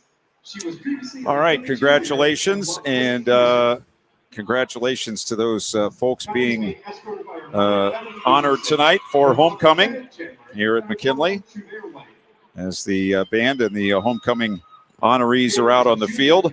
Take another time out here. We'll come back and have more from Tom Benson Hall of Fame Stadium. McKinley leading Green at the break 7-3. You're listening to high school football presented by the Sarshone Auto Group on Q92. High school football exemplifies the true meaning of teamwork. At Friends and Family Credit Union, our team of local friendly professionals offer the same true spirit for our members with a wide array of products from vehicle loans to personal loans, family secure checking with ID Protect, mortgage, home equity line of credit, and more. For over 60 years, we have the game plan for your financial well-being. Visit any of our 3 convenient locations, online or mobile banking. Now, more than ever, it's time to bring a friend into the family.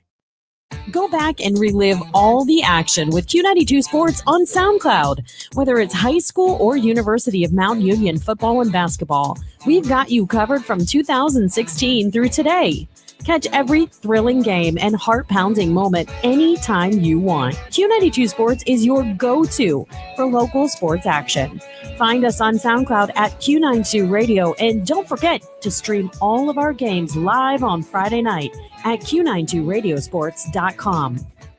This is high school football presented by Sarshone Auto Group on Q92 and the Q92 Sports Network. 7-3 McKinley at halftime as the homecoming honorees are being given their bling at halftime. He's dressed in a banana costume and he has an American flag draped over his back. That's not traditional homecoming attire, to say the least. Wanted to make a correction on the scout team player. That was my fault, but I think we have the right name now. Yeah, it's very close, but not the right one. I looked down. It's actually number 80, Xavion Johnson. The same thing. Just giving a lot of work, and we're going to give both Jaden and Xavion T-shirts tonight because we didn't get a green player of the week. We'll try to follow up with Coach maybe during the week, see if he has one. But they'll both get T-shirts. But the one Coach was given credit to was number 80, Xavion Johnson, 5'9", 150, wide receiver, DB. So congratulations to Xavion Johnson. All right. Now, I just got a text. I don't know if I have permission to say this or not on the air, so I'm not going to say it on the air. Somebody in my immediate family describing the guy in the banana American flag costume. I don't know who came up with it, but we'll save it just so I can get clearance to say it on the air. Let's take a look at some of the stats from the first half, if I can find them. For Canton McKinley passing-wise, Trent Hayden was 6 of 9 for 33 yards. Thomas Mankowski 0 for 1, trying to pass on a misplayed punt snap. Tyson Hunka for Green, only 2 of 4 for 12 yards in that first half. Rushing-wise, for McKinley, Kylan West, 14 carries, 55 yards, and a long of 15. Isaac Brooks, 6 for 33, and a long of 13. Trent Hayden ran once for -1. On the other side, Tyson Hunka, 5 carries, 4 yards. Evan Reed, 4 carries, 6 yards. Chase Herbert, 1 carry, -8 yards. Receiving-wise, DJ Britt caught 1 for 9, 5 for 19 for Darius Hill, and 1 for 5 for Legacy Lee. For the Green Bulldogs,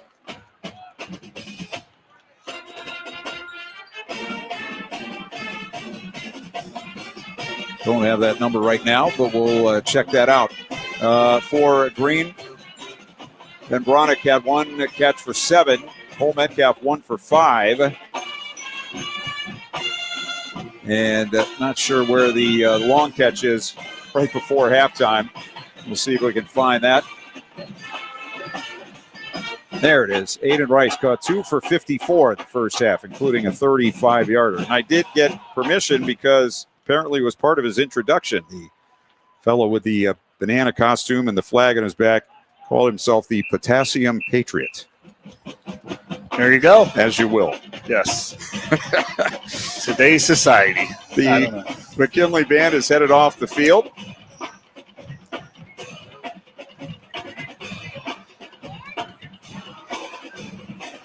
And the homecoming king for McKinley is their running back, Zion Culver, who was named Homecoming King. So congratulations to him. Lots going on down on the field. At halftime, not as much during first half action. There was a lot of back and forth, but nobody really asserted themselves. You couldn't really say, though McKinley dominated the numbers, you really couldn't say that one team or the other was the dominant team in that first half. At least it didn't seem to me. No, absolutely. It just, I think I said there right at halftime, it felt like a Green game. It's just, they're right there, ready to make plays. I think McKinley made some good adjustments on some of the stunts and blitz packages later, in the first half to help them with those drives. But, some, mental mistakes, special teams we saw with the block field goal and, an unnecessary roughness and call on another extra point. So, they want to clean those up. But, yeah, it's a Green game. They're right there. I think both, teams are going to go in, and I like to see Green maybe just they had a little bit of success there on that last drive, just dinking and dunking, not those long balls. I mean, the one got in, but that was just a Hail Mary type play. But then open the run, and I think McKinley just needs to keep on running the ball, and maybe hit that home run pass when they get a chance. Total plays in that first half, McKinley at 32 to 16 for Green. Total yards 120 to 68. Remember, 35 yards of that came on the one pass play there right before halftime. That put Green on top passing wise in the first half, 66 yards to 33. In that first half, McKinley 4 penalties, 40 yards, 1 for 15 for Green. Neither team had a turnover in the first half. First downs 8-3 for McKinley. Green 1 of 5 on third downs. McKinley 4 of 8. They were 0 of 1 on fourth down. Green did not attempt a fourth down play whenever they got in that situation. They seemed to be near midfield, and they ended up quick kicking the ball, which worked a little bit and didn't work at other times. Teams back out on the field getting warmed up, and we're just about ready for the start of the second half.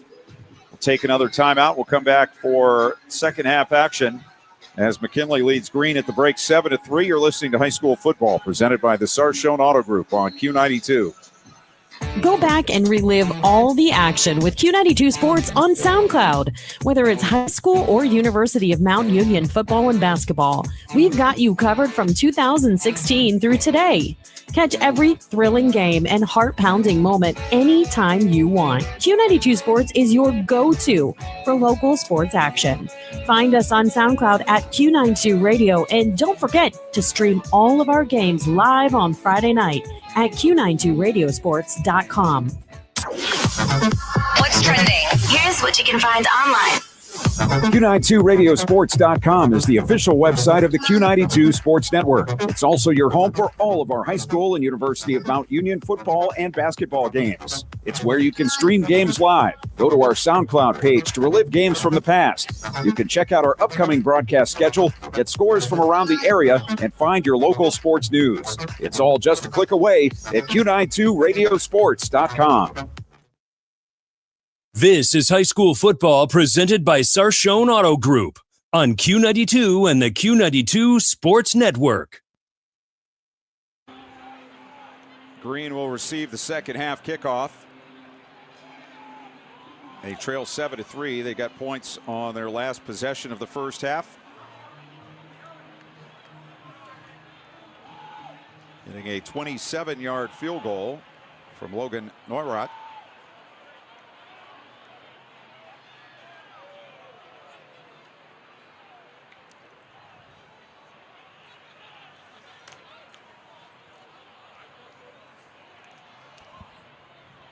And we are not very far away from the second half kickoff. Other scores: Northwest and Lake tied at 7 at halftime. Louisville up on Central 7-0. Alliance 30, Salem 21. Cumberstown now up on East Canton 40-0. Triway 24, Fairless 7. Northwest and Lake tied at 7. Marlington and Carrollton 7-7. Hoover 14, GlenOak 7. Perry 14, Jackson 3. Canton South 23, Orville 20. West Branch 42, Manurva nothing. Manchester 21, Tuslaw nothing. That's what we have as of right now. Yeah, I talked to Coach Cooper at West Branch this week. They had a really good week of practice. Sometimes, Manurva, they've been overlooked a lot, and you don't get good practice, but they were ready to play tonight. Here's the kickoff by Mankowski. Hits it very well down inside the 5-yard line, taken by Chase Herbert. Out to the 5, trying to cross the field, and he's going to go down, and he's going to go down hard at the 10-yard line. 3 Bulldogs were there, including Desmond Parnell, a freshman. And it will be 1st and 10 for Green, but they'll have to start on their own 10-yard line as the second half gets underway. That's prime example this year, a different McKinley team. When we had them Cleveland Heights, I remember them not staying in their lanes. The coaches were on them. That, the ball was kicked down here in this left-hand corner and brought back into the middle. They all stayed in their lanes and made a great play. You can see the development of this Bulldogs team. That's a big play. 1st and 10. Tyson Hunka, the senior quarterback, alone in the backfield. 5 wide, 3 out to the left, 2 to the near side. 3 on the play clock. 2, 1, and they just get it snapped. Hunka looks out to the left, looking back to the right. Now he's being chased, and he's tripped up behind the line of scrimmage. Back around the 2-yard line by Amari Mitchell, Jr., with the sack back on the 2. So they'll lose 8 yards on the play. It looked like McKinley was ready for the short pass there. And there was nowhere else for Tyson Hunka to go with the ball. It almost looked like they had a double move, that they were going to fake the bubble and run, and I don't know, miscommunications, but they would have drawn that play up at halftime and went over it. This is what we're going to come out and run the first play. So 2nd down and 18 from the 2. Hunka going to throw left side and incomplete. He threw it behind his receiver, Bronick, who wasn't ready for the ball. No, he was open to, that quick release. They just they weren't on the same page. Like Hunka thought he was going to stop there in the space before he got to the next level defender. But he continued to run, and just as he turned his head to look back, the ball went zooming past his head. It will be 3rd down and 18, back on the 2-yard line. Yeah, a lot of times that plays a read. If the receiver sees he's open, he's going to continue, and the quarterback has to read that at the same time. Here's a slant pass over the middle. It's caught out to the 14, 15-yard line by Aiden Rice, but that's going to be 5 yards short of the 1st down. They would have loved that play on 1st or 2nd down. Found themselves way behind the sticks. They still haven't set the punt team out. Hunka's still out there on 4th and 5 from his own 15. I assume he's going to kick here. And the offensive players on the line move back. And the McKinley defense responded. It looked like they had something tricky going on there, and not everybody got the call. Yeah, I'm not sure what happened there. Whatever his cadence count was there, the offensive line thought they were. Their offense is still on the field, and Hunka's going to kick it away and kick it to the near side. It's going to bounce out of bounds around the 40-yard line. Not sure what the punting situation is for Green, but they have opted on 4th down situations, including from inside their own 20 there, to just quick kick with the quarterback. Anthony McMichael is their punter, and he has punted once tonight.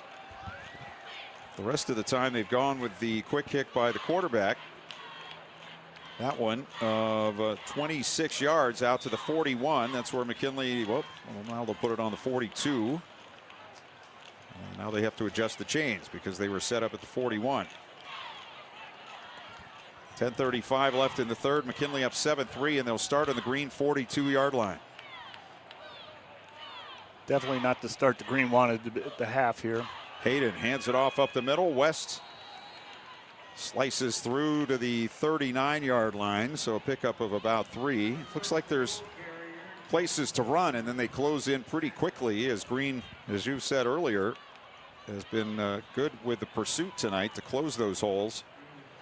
Not a big defense at all, but very quick.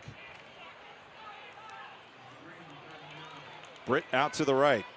One to the near side left, that's Hill.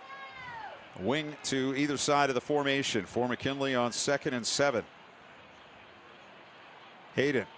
Quick fake throw near side, caught by Hill. He is hit immediately, but he hangs on to the football. Hit put on by Bronick at the 31, but it will be, I believe, a McKinley first down, and it will at the 31-yard line. We got another great catch by Hill. Contact as soon as he caught the ball there and looked it all the way into his body and got the first down.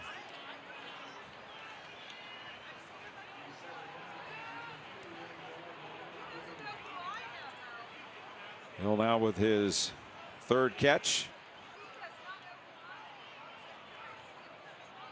As Hayden in the pistol.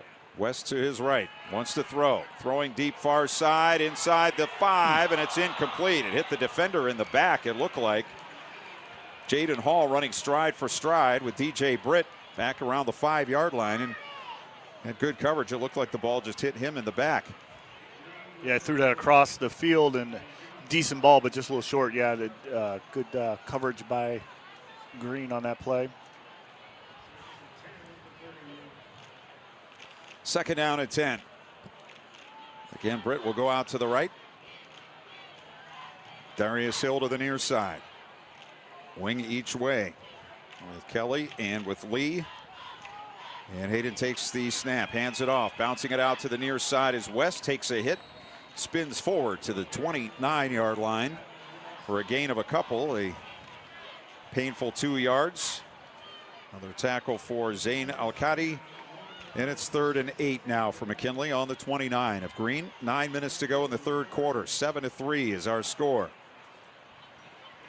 I think a lot of people thought this might be a high-scoring game tonight, but just the opposite.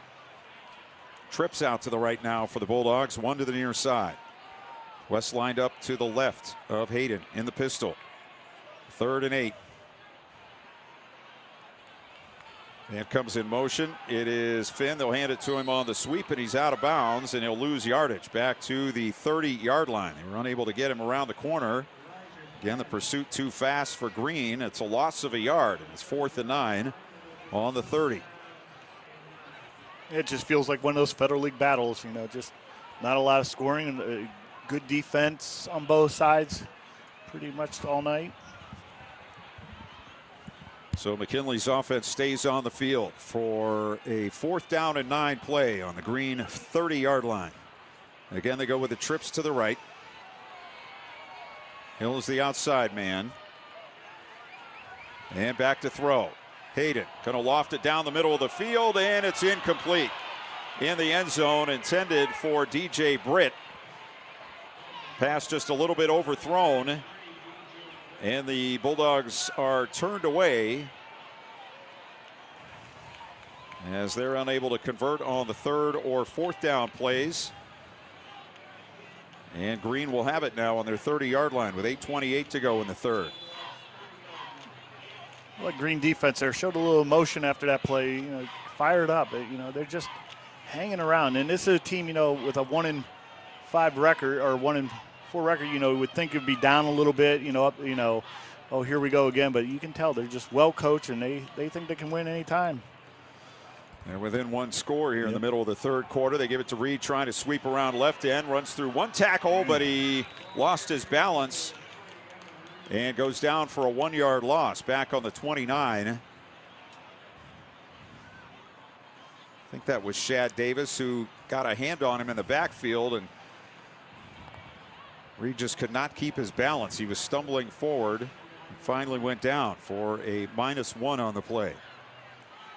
Yeah, they've run that jet a few times now, and it's just with McKinley's speed on the outside, they're just not getting the corner. 2nd and 11. Again, the empty backfield. Hunka takes the snap, looks left, throws over there, incomplete. A diving attempt by the Green receiver out at the 44-yard line. Bronick, the intended receiver. So it will be 3rd and 11 here for Green on their 29-yard line. Either team able to get the offense to click. This is a Green team that scored 35 points against Jackson last week. McKinley had over 300 yards rushing against Perry last week. Yeah, that last play is another good play. He's just missing the windows. Just right there. They're just missing that window completions. Here's Hunka rolling to the right. Up toward the line of scrimmage, flips it down the near side and incomplete. Trying to go for Reed. Overthrows him. Demare McClellan coming from the middle of the field. Nearly had a shot for an interception, but couldn't get to it. And it'll be 4th down and 11 for Green.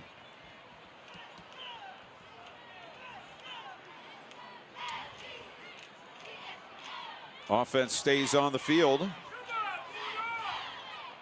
On this 4th and 11, you have to figure he's going to kick it again, and he will. Hunka sends it skyward, comes down with a fair catch on the McKinley 44-yard line by Shad Davis. So that's 27 on the kick by Tyson Hunka,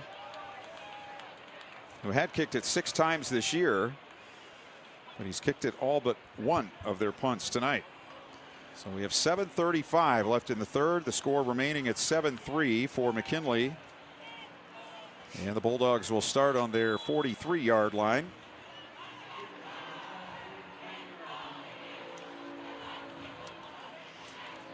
Yeah, I know that first punt by McMichaels was kind of a shank, and he looked like he may have been shaken up a little bit. Maybe he's hurt and he's just going to go with the quarterback the rest of the night. Here's a handoff up the middle. West ahead for maybe a yard. Brought down by Josh Taylor, senior, 6 feet and 205, as Green has given up yardage at times on the ground, but for the most part, they've kept the Bulldog rushing game in check. McKinley now with 93 rushing yards to -7 for Green. Out to the right is DJ Britt, 2 to the near side. Finn and Hill, wing right. Hayden takes the snap and he turns the wrong way, or the running back went the wrong way, and he'll have to run it himself. He turned to his left and the running back went on the other side of him. He's able to get back to the line of scrimmage, but it will be 3rd and 9 now for the Bulldogs with 6.5 to go in the third quarter. It's still 7-3 for McKinley.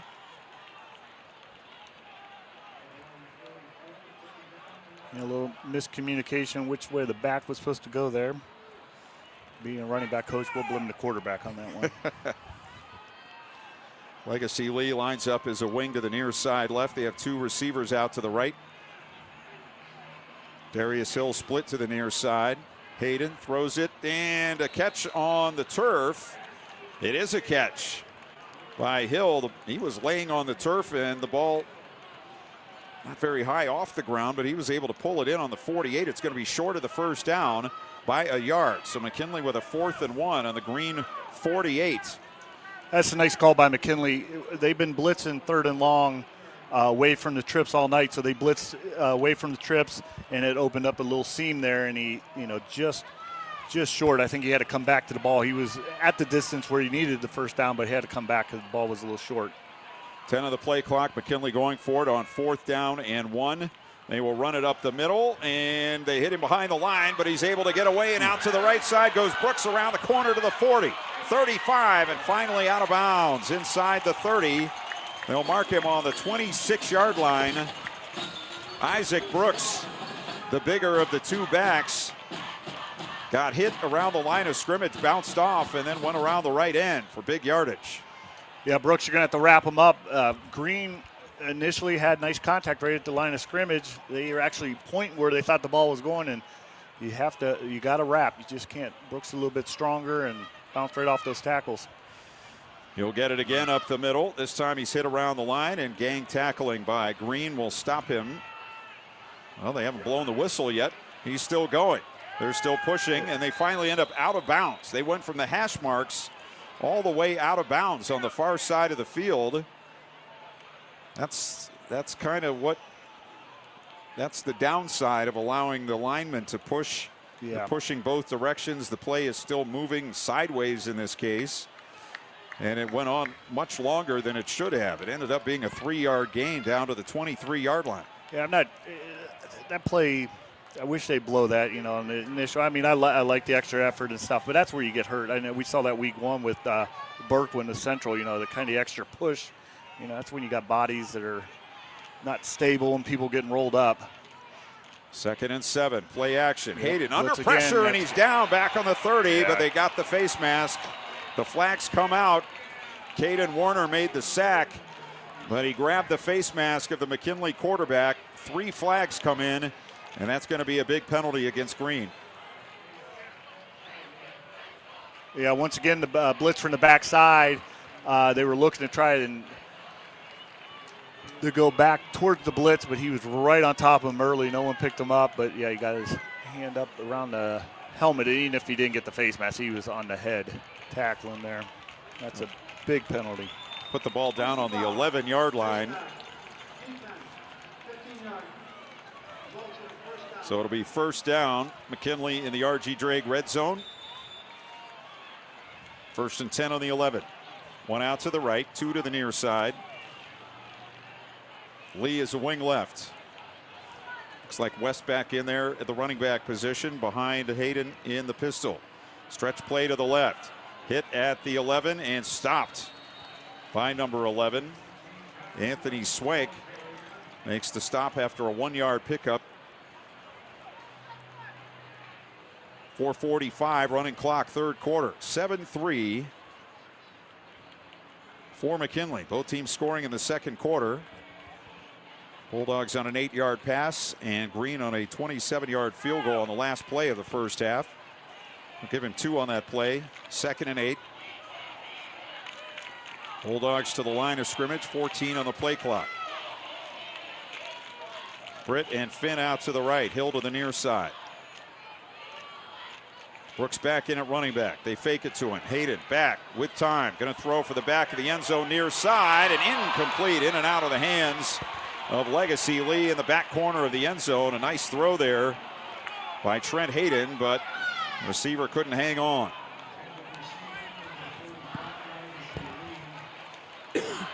Yeah, Green did a great job man-to-man and double coverage, that slant that they got scored on the first half. And McKinley had the H-back, tight end in the corner, and just a great ball, just couldn't bring it in. Hoover and GlenOak 14 all, late 3rd quarter. West Branch 49, Manurva nothing. And that was right, by the way. Massillon was trailing at halftime 14-2 for the team from Canada. 3rd and 8 for the Bulldogs. 3 in the backfield. They'll hand it on a sweep to the left. Here comes West for the corner. A flag comes in as West is sent out of bounds at the 6-yard line. Probably a hold here. And the Bulldogs will back up. That was the first time we've seen the inverted wishbone in the backfield. Yeah. And they tried to get some power going to the left, but Green was all over it. Saw that, what was that, week 3 against Louisville Northwest. So that'll back them up to the 16-yard line, where it will be 3rd and 14. I think it's 3rd down. Or are they going to not take the penalty? Mark Geis comes out, talks to an official. They move the ball back to the 16. Speaking of 16, Perry has that many. Jackson has 6 with 5 minutes left in the 3rd quarter. That would be a bit of a surprise. Northwest 10, Lake 7 in the 3rd. Seems like a non-offensive evening, except for West Branch. Yeah, just not a lot of teams are starting to get to know each other. You know, you see film on them, you're making adjustments, and it's a very balanced Stark County this year. I'd say. I mean, it really is. There's no head and shoulders team. Yeah, I mean Massillon last week. You know, after watching them, I would say they were the top. And the team from Canada, I was reading a little bit. They have a couple D1 kids, more Ivy League, smaller MAC schools, but still. 2 out to the right, 1 to the near side, wing left. And Brooks is the running back. Play action. Hayden back with time. Again going for the end zone, and this time he caught it. Legacy Lee pulled it down. I don't see a signal yet. It is a touchdown. Touchdown for the Bulldogs. The same play they just ran, and this time Lee was able to hold on to the football with the defender grabbing onto his jersey. And the Bulldogs extend the lead. Yeah, Legacy's told coach, hey, go back to me, I'll make the catch. And that was another great great catch. It really was. Green was not fooled on that one. They were great coverage and a really good ball. Put it where no one else could get it but his receiver. Mankowski for the extra point.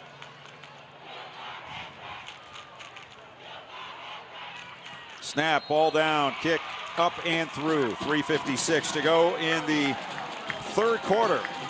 It's now McKinley 14, Green 3. You're listening to High School Football presented by the Sarshone Auto Group on Q92. Start your day right at Judy's Family Restaurant, your new favorite spot for home-style breakfast and friendly faces.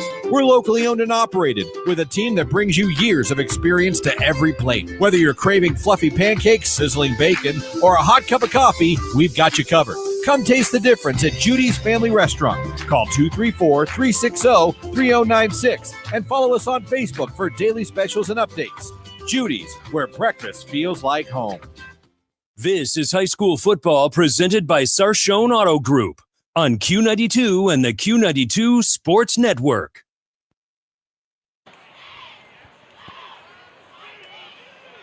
Legacy Lee with first touchdown reception of the season. Second TD throw of the night for Trent Hayden, his 10th on the year. And McKinley has stretched the lead out to 14-3 with 3:56 to go in the third quarter.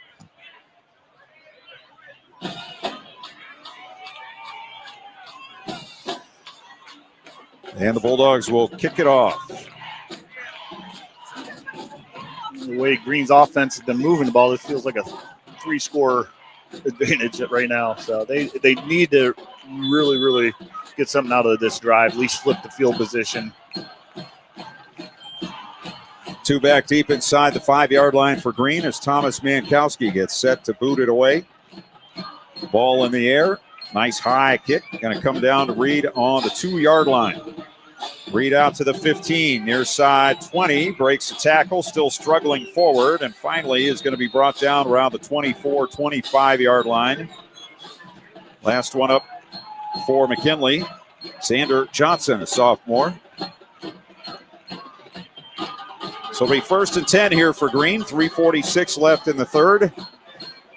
And as you say, big series here for the Green Bulldogs. They've just really not been able to sustain anything offensively tonight. No, just everything, just timing-wise, just off a little bit. Trying to hit the windows on some of the passing, and then they get behind the sticks on a loss of yardage. They need to stay moving forward. They have 3 first downs and 72 total yards through 2 quarters. Plus almost 8.5 minutes of the third.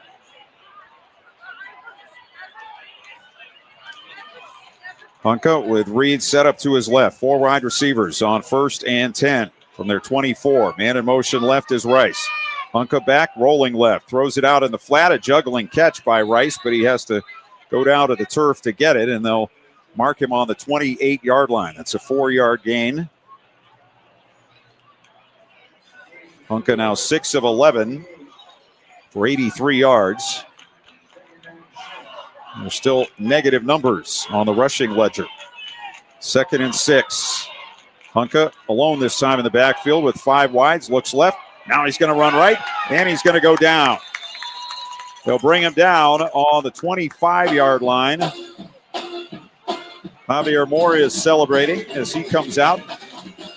And again, it looks like if McKinley takes away that first look, they don't have time for a second one. No, I like the first play when they ran a sprint out to the left. They moved the pocket a little bit, but, he gave the pump fake, and by then up front, the defensive line for McKinley's just putting too much pressure.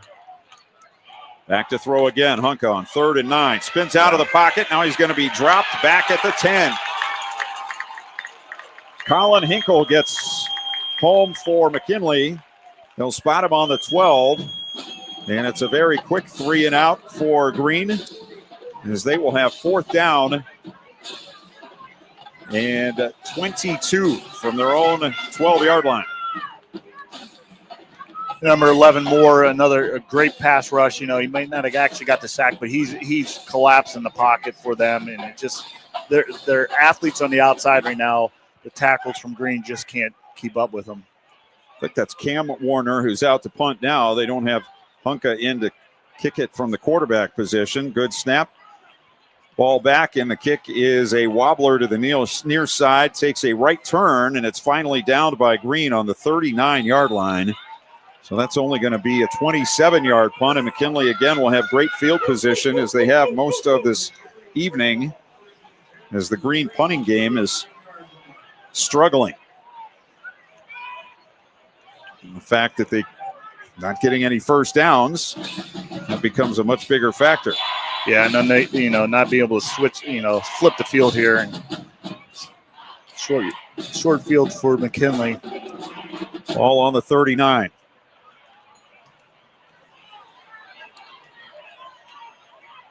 Kylan West, the running back, behind Trent Hayden in the pistol. West gets the ball, and he's going to be hit and dropped. Again, getting in the McKinley backfield is Zane Alcadi, senior, 5'11" and 260. Bulldogs really, McKinley haven't had an answer for him tonight. He's made a number of good plays, including deflecting a pass at the line of scrimmage, some tackles for loss. He's been a problem for the McKinley blockers. 1:20 to go in the third. 14-3 McKinley.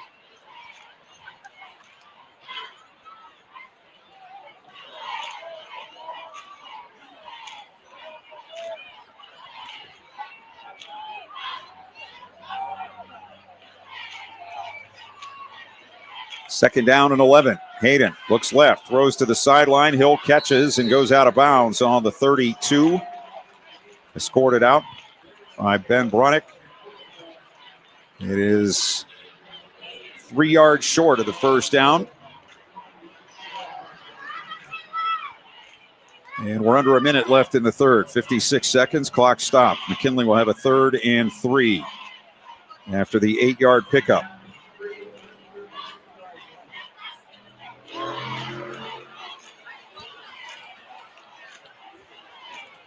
DJ Britt, Elijah Finn out to the right side.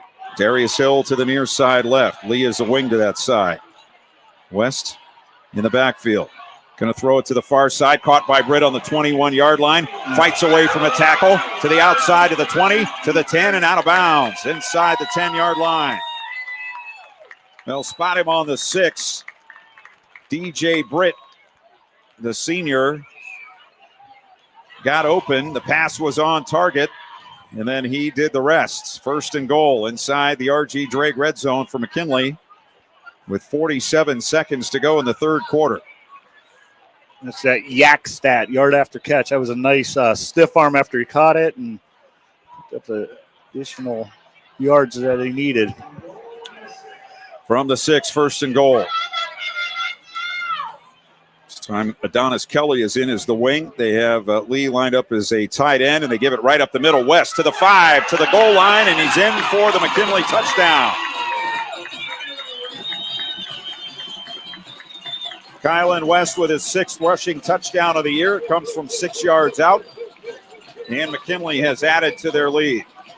Yeah, notice they're not doing that long motion anymore where, Green was shifting down. They're having a hard time. It's just a little short motion there and then just diving. So they're putting the H back where they want. They might just move them from a smaller gap movement, so it makes it a little bit easier for their offensive line.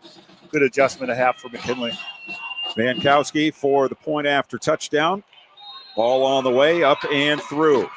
43 seconds to go in the third quarter. It's now McKinley 21 and Green 3. We'll come back with more from Tom Benson Hall of Fame Stadium. You're listening to High School Football, presented by the Sarshone Auto Group on Q92.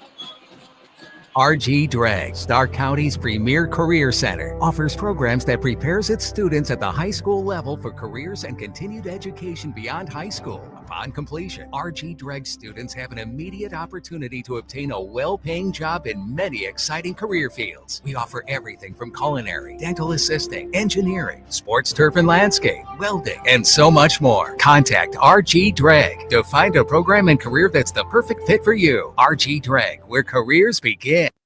This is high school football presented by Sarshone Auto Group on Q92 and the Q92 Sports Network.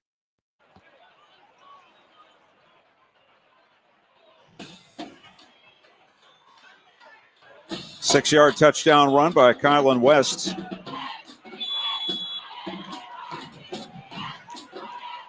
And McKinley takes advantage of the short field to extend their lead to 21-3 in the last minute of the third quarter. Mankowski kicks it to the near side. It's going to hit and go into the end zone for the touchback. So Green will take over 1st and 10 on their 20. Yeah, the Green's defense has been on the field. I want to say probably, I'm not sure what the time possession of this quarter's been, but they've been on the field a long time this quarter, and they got to get a little bit of rest here. Hopefully the offense can get a drive going, but it's not that they're just McKinley has so many weapons. You can't be on the field this long with them.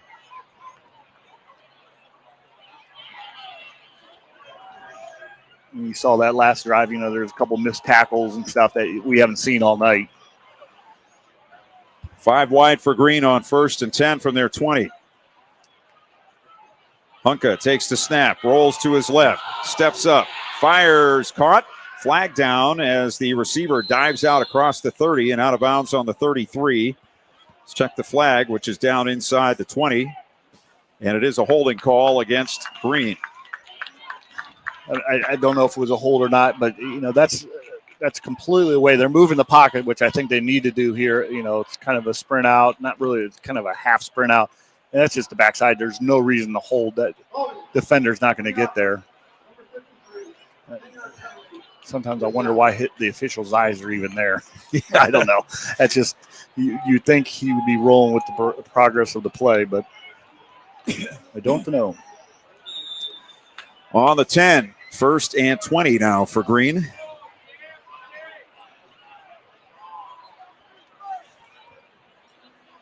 Hunka alone in the backfield. 5 wide, takes the snap, throws it short, far side, 15, 20, and out to the 23-yard line. Goes Cole Metcalf. Came in with 1 catch on the season. There's a couple here tonight. Canton South leading Orville 37-27. So the strange night continues. 2nd down and 7. Hunka again back. Same play, same result. Out across the 30 to the 33-yard line. And that will be a 1st down. So they ran the short pitch and catch twice and pick up what they lost on the penalty and then some. Keep doing this now, after that, then you can maybe run the little bit of a second move or something like that. But that'll be the end of the third quarter. McKinley on top of Green, 21-3. We'll come back. 4th quarter action after a timeout. You're listening to High School Football presented by the Sarshone Auto Group on Q92.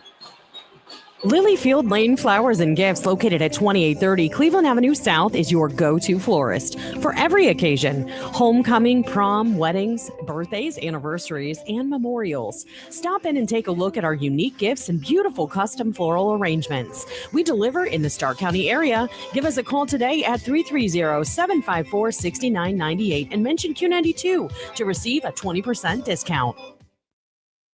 This is high school football presented by Sarshone Auto Group on Q92 and the Q92 Sports Network.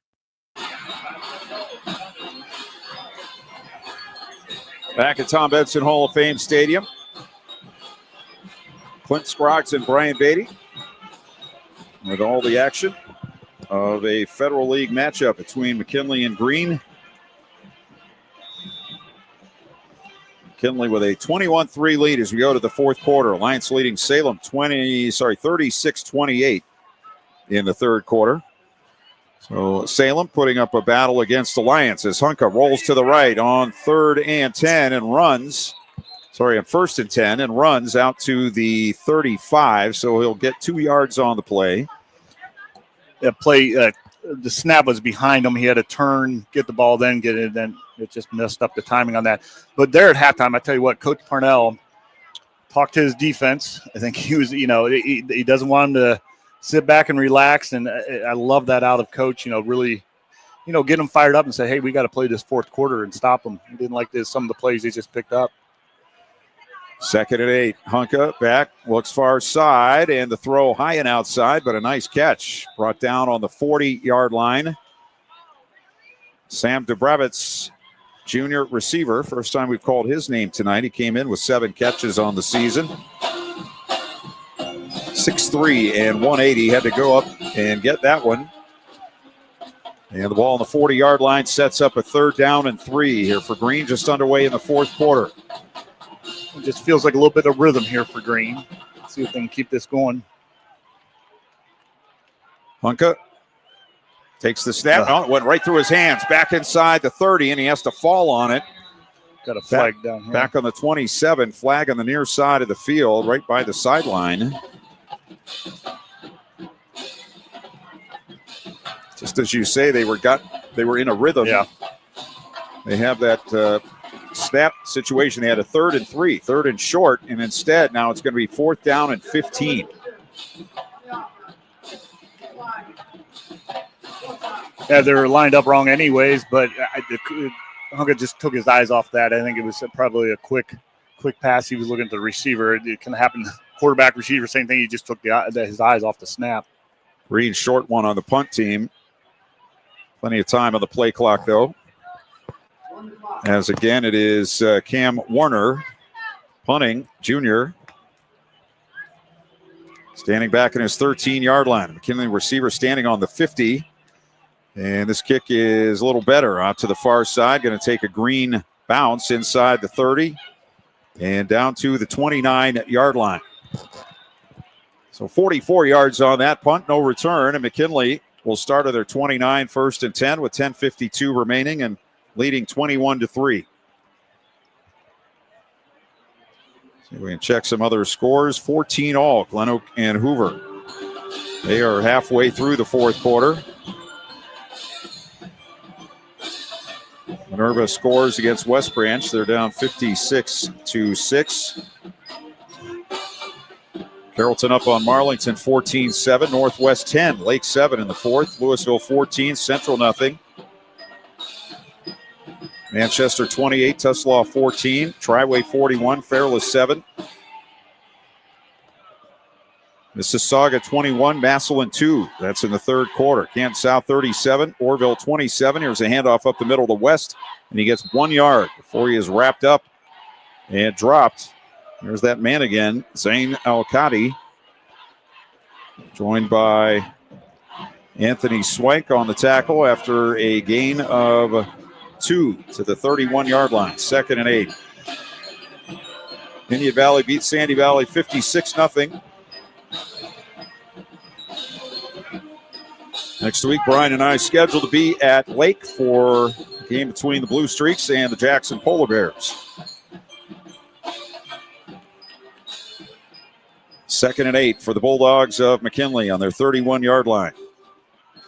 It is Hayden. Going to loft one to the near side of the field, and it's caught at the 42-yard line. Nice throw and catch. The coverage was there on the inside by Joel Brink, but the pass was perfectly thrown to DJ Britt to the 42-yard line for a 1st down. Yeah, he's done a great job tonight. Just, making the completions he has to, throwing it away when he needs to, but putting the ball where it needs to be tonight. I've seen a lot of progress from him since we've seen him week 2, I guess, against Cleveland Heights. I think that was week 2. Yes. Week 2, Saturday. Yes, that's right. That's what threw you off. I knew we had 2 games. That's right. 1st and 10 from the 42. Handoff to West up the middle, and he's able to stretch it out across the 45 to the 46. Cam Warner had him around the ankles and pulled him down. Again, maybe one man from breaking it there for West. We're down to 9:20 to go in the 4th. McKinley up 21-3. It was a really nice open field tackle. That's a lot harder when that back's coming at you and he can make a move left or right. And he got up, went low and wrapped and completed the tackle. Nice play. 2 receivers to the near side, 1 to the left. They run it up the middle again with West. Again, tough going. He'll make it out to the 49. Josh Taylor, one of those there for Green, as they're still unpiling in the middle of the field. 3rd down and 3 for Canton McKinley. Clock ticking away, 8:45 to go.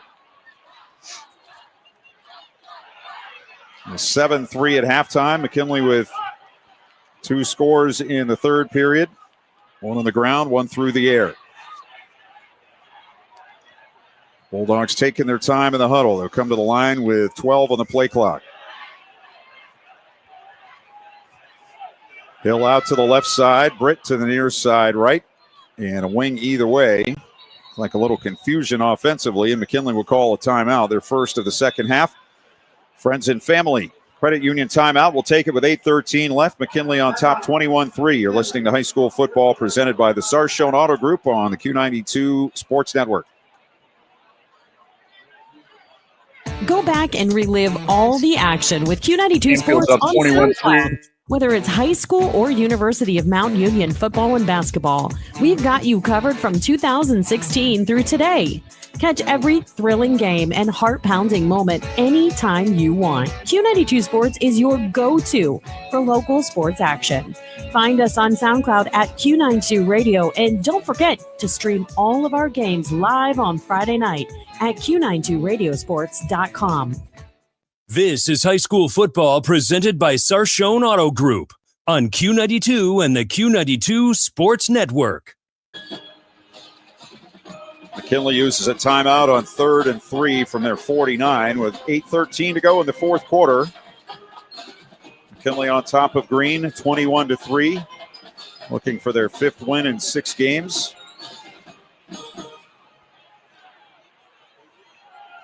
Hayden in the pistol. As Brooks to his right, fakes to him, fakes the pass, now rolling to the near side, sets up, fires down the sideline, and he couldn't get it there. It was intended for Britt, but the pressure was too much by Luke Schall for Lake, and it'll be 4th and 3 for McKinley, and the punt team comes on.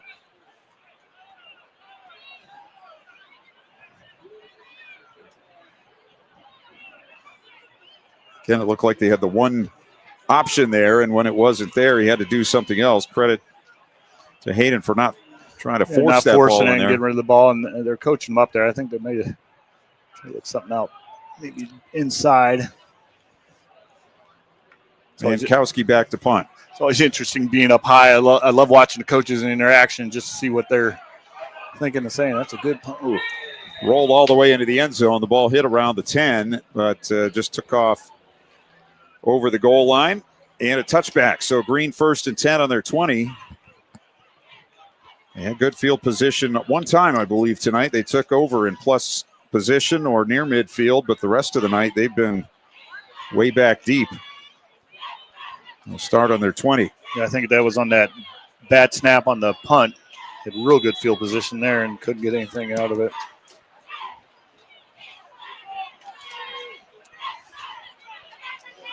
Tyson Hunka, senior quarterback, lined up in the pistol, all by himself back there in the backfield with 5 wide on 1st down. Takes the snap, firing over the middle, has a man caught across the 30, 35, 40, and 43-yard line. Evan Reed makes the grab and picks up 23 on the play. And Green out near midfield. 7:45 to go. McKinley up 21-3. Late player coming on for the Bulldogs. It's Caden Dawkins on the defensive line. Hunka again takes the snap, has to run, rolling around in the backfield, and he's going to go down for a sack back on the 39-yard line. And that will be Amari Mitchell. Poor Caden ran off the sideline. They told him to go back in. He runs back. The defensive tackle, now they just pulled him out again. It's more conditioning he did all week. But once again, just the athleticism of McKinley, you know, that pocket, they're keeping their containment. And here's a throw out to the far side, and incomplete, intended for Dubravitz. Pass low and outside. And now it will be 3rd down and 15 from back on the 38-yard line for Green with 7:04 to go. Mitchell had 1 sack coming in. I just got one a few moments ago, and he might have had one earlier in the game. So 3rd and 15. Trips near side. 2 out to the right for Green. Hunka again takes the low snap. Looking, standing in the pocket. Now throws near side, and it's incomplete. Trying to hit Aiden Rice crossing the field. McKinley coverage by DeJuan Robinson. Perry up on Jackson, 21-12. With 7.5 minutes to go. Hoover leading GlenOak 21-14. With under 2 minutes to go in that one. GlenOak having to give the ball up there, so they're running out of time. As the punt team is on here for Green on 4th and 15. Good snap, no rush. Kick is away by Cam Warner to the far side of the field. It's going to bounce around the 32, and it's down to around the 33-yard line by Robert Henneberg. So 1st and 10, McKinley spotted on the 34 with 6:49 to go, and McKinley up 21-3.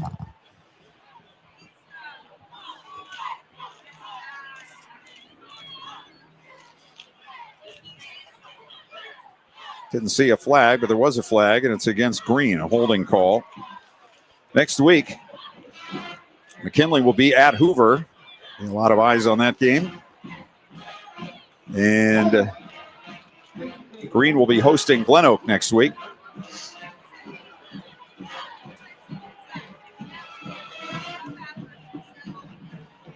So after the penalty, let's see where they end up putting the ball. McKinley will have the ball. The punt was down on the McKinley 34. So let's see if they mark it from there.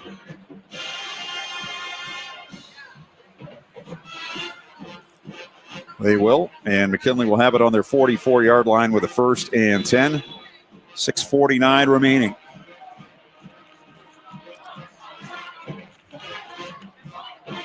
Britt to the near side. Hill out to the left. Wing to each side of the formation for McKinley on 1st down. It's a give up the middle. And Isaac Brooks bouncing off tacklers and rolling downfield. Gets over the 50 into Green territory on the 48, maybe the 47-yard line. Put him on the 48, so that's an 8-yard pickup on 1st down. That is a nice backup running back to have. Yeah, nice punishing run there. He wasn't going to go down one-on-one for sure. Brooks only had 63 yards rushing coming into the game tonight. We haven't seen any of the other backs. Our homecoming king, has he had a carry yet? Don't believe he has. That's Zion Culver. He came in with 177 yards, but nothing from him tonight. Here's Brooks up the middle, and he has a 1st down as he powers his way to the 45, and a McKinley player ends up without his helmet behind the play, and there's a flag down back there. Let's see what the call is.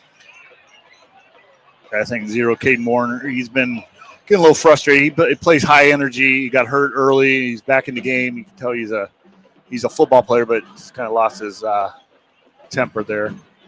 Well, he cost his team because there was a holding call against McKinley on the play. And then they got the personal foul on Warner. Holding on the offense. Personal foul. Defense. The offset. So it'll stay 2nd and 2 for McKinley on the Green 48 with 5:56 to go in the 4th quarter. And McKinley on top 21-3. And a scoreless 1st quarter. McKinley got a touchdown in the 2nd, and they've been ahead ever since. It was 7-3 at halftime. Same formation, receiver each way, wing each way.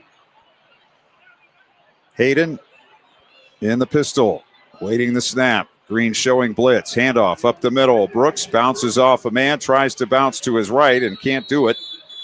Gang tackled by Green. They'll stop him for maybe a yard pickup on the play to the 47. So 3rd and 1.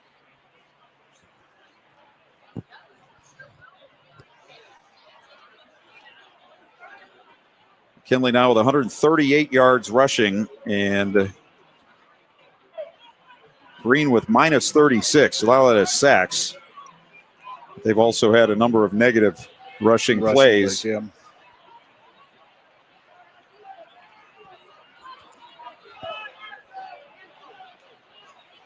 Total yards right now, 245 to 95. Here it's 3rd and 1. They'll run it left with West, has a seam, and a flag is down as West goes to the 38-yard line. Yeah, the tight end shifted, and at the same time the H-back was in motion, so that's legal procedure on McKinley.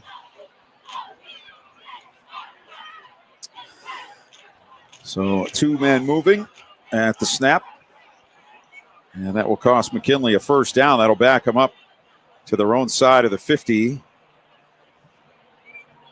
to the 48-yard line, where it will be 3rd down.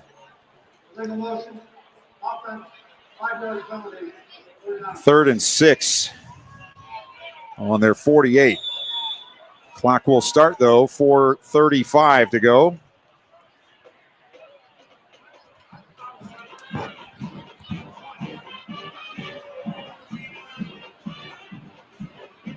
Hayden just now running out to the huddle with the play from the near side with 8 on the play clock.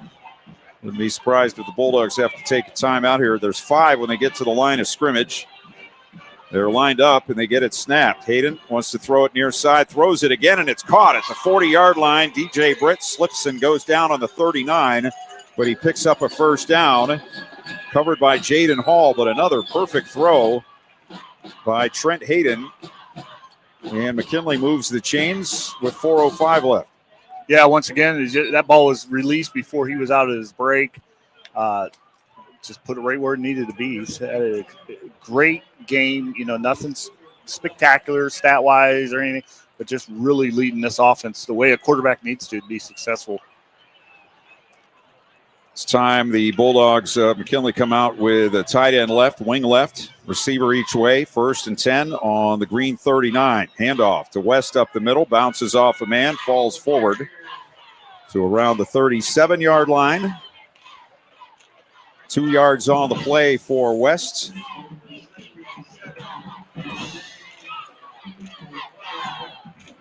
Unofficially, we have Kylan West with 82 yards on 26 carries. He has a touchdown tonight. Trent Hayden has thrown for 2 touchdowns.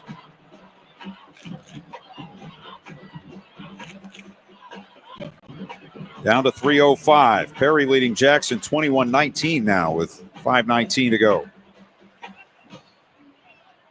2nd and 8 for McKinley. It's a handoff. It's Brooks up the middle and no gain on the play. Anthony Swank gets the tackle at the line of scrimmage. So it'll be 3rd down. Actually lost a yard on the play. So 3rd and 9 back on the 38-yard line. Down close to 2 minutes when this play commences. McKinley up 21-3. Coach Geist making a nice move there. Caden Warner, I mean, he's a football player, but he is out of control a little bit mentally. He's just frustrated. He's making plays, but that was a great move by Coach, just getting him out of the ball game and collect himself a little bit. 3rd and 9. Here is Brooks running left. Twisted to the side, able to spin away from a tackle and fall forward to the 34. Where it will be 4th down and 5 for McKinley as we are under 2 minutes to go. See if Renzi Powell here decides to let it run down and then take a timeout. On a 4th and 5, they're going to get an extra receiver in. Elijah Finn will come in as Lee comes to the sideline. Or as Kelly comes to the sideline. Lee will be lined up as a wing left. They'll have 2 receivers left, 1 to the near side, 5 on the play clock, 4th and 5 for McKinley. Play action. Hayden stumbles and goes down back outside the 40. Might have got his foot stepped on and went down. Dario Lombardi and Zane Alcati were in his face, and the quarterback sack turns it over with 1:18 to go. Yeah, I think Lombardi just kept on pushing his offensive lineman backwards, and like you said, I think his feet got stepped on, and he just lost his balance. So Green will take over with 1:18 on their own 41-yard line. They trail 21-3. They have all 3 timeouts left.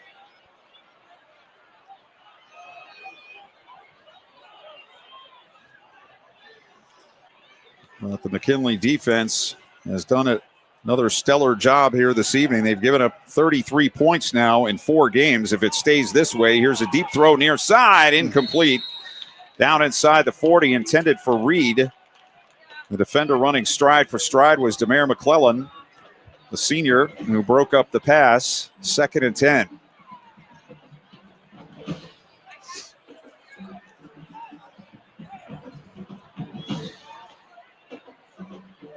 And looking at computer points, McKinley holds on here. They'll get some points for this, but this was a big opportunity for Green to really pick up some points tonight. Hunka back to throw. Rolls left, now trying to get back to the right. He's going to be hit, and he's going to go down. Antonio Stevens wraps him up inside the 40-yard line, back on the 37. It'll be 3rd down and 14 as we are under a minute to go. McKinley salting this one away. There's just nothing downfield. Up here, we're watching, we can see the whole field, and he just has nowhere to go with the ball. 3rd down and 14. Hunka will hand it off. Here comes Reed trying the left end, and the Bulldogs are all over it. They'll get him on the 40 inbounds. And it will be 4th and 11. And we're at 20 seconds left. And we'll see if Green will even run another play here. Doesn't look like they're inclined to do that. No signal coming from the far side. Down under 10 seconds, and that's going to do it. Team's already starting the handshakes. And this one is over. Final score from Tom Benson, Hall of Fame Stadium. Canton McKinley 21, Green 3. We'll come back to wrap it up after a timeout. You're listening to High School Football presented by the Sarshone Auto Group on Q92.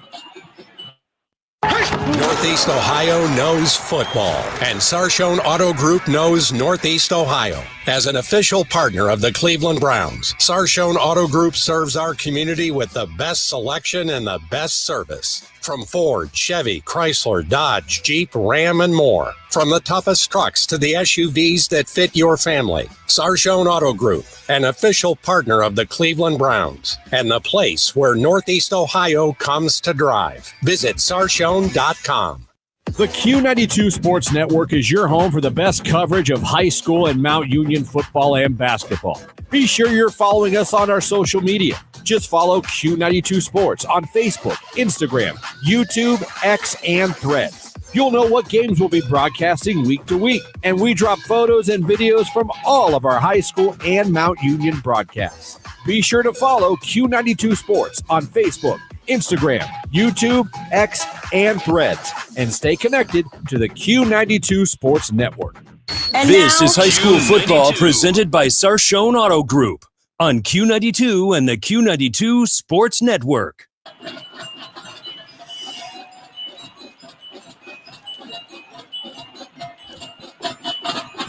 McKinley wins here tonight 21-3. Hoover has gone ahead of GlenOak 28-21 in the final 30 seconds. Actually, GlenOak has scored to get within 28-21, so they'll be kicking off, an onside kick coming. Alliance 36, Salem 28 with 10 minutes to go. Northwest now trailing Lake 13-10 with 5:40 to go. Perry up 21-19 on Jackson. Canton South up on Orville 44-33. After 3, Walsh led Hoban 14-10. So an interesting night all over Stark County. And not a spectacular win for McKinley tonight. A very workmanlike victory, I thought, against Green in this one, 21-3. Yeah, absolutely. What I was most impressed, I see McKinley taking steps forward. From week 2 when we had them, I thought Trent Hayden played an excellent ball game, taking control of the offense, doesn't need to do anything big. And, I still think Green's a really good ball team. But I think McKinley is a better team, and they are getting better week to week. And they could be dangerous come, playoff time. And, I think they're making the right moves. I think it was great hearing that, from the coaches on the sideline before the game that they had a great week of practice and everything that way. So very impressed with this win by McKinley. They did, did we have any turnovers? It was a pretty clean game, but Green we're going backwards, but that's just because McKinley was putting pressure on them, and that was a nice job by them. Well, McKinley came in this week fourth in Division I, Region 1. It was Menor, St. Ed, Berea, Mid-Park, and then McKinley. Menor 5-0. Everybody else 4-1. Strongsville, Toledo, Whitmer, Perrysburg, all 4-1. Jackson was 8th, and GlenOak 13th coming in tonight. Lake was leading Division 2, Region 5. Louisville was 3rd in Region 7. Hoover 4th, Massillon 9th, and Perry 17th. So some big things could happen for some teams tonight if they're able to get victories. But nice win for McKinley here. They go on, and next week doesn't get any easier. They have North Canton Hoover next week on the road. Yeah, and I liked how Coach said, he's coming from Hoban. They always had the X on their back coming into games, so he's going to prepare them every week. But one other thing tonight, you said there was 2 offensive linemen out for McKinley. So there's a couple kids that stepped up, got some great playing time against a great team that's going to help them depth-wise in the future too, because I thought they did well up front with having a few absence. McKinley unofficially with 268 total yards to 94 for Lake, and McKinley with 146 rushing. Green. Minus 37 for Green. Passing, Green ended up with a higher number there, 131 to 122. But the number on the scoreboard, all that matters, and that's McKinley 21 and Green 3. Massillon trailing 34-2 now in their game at home. That may be the first Canadian win. I can't remember a Canadian team coming into the county and getting a win. There couldn't have been more than 1 or 2 anyway. Yeah. Next week, Green will take on GlenOak at home. So we'll see if they were able to pick up a victory. But McKinley takes care of business here tonight. So thanks to everyone back at the studios. Thanks to Ryan and everyone back there. Thanks to my partner, Brian Beatty. My name is Clint Scroggs. Again, our final score tonight from Tom Benson Hall of Fame Stadium. Canton McKinley 21, Green 3. You've been listening to High School Football presented by the Sarshone Auto Group on Q92.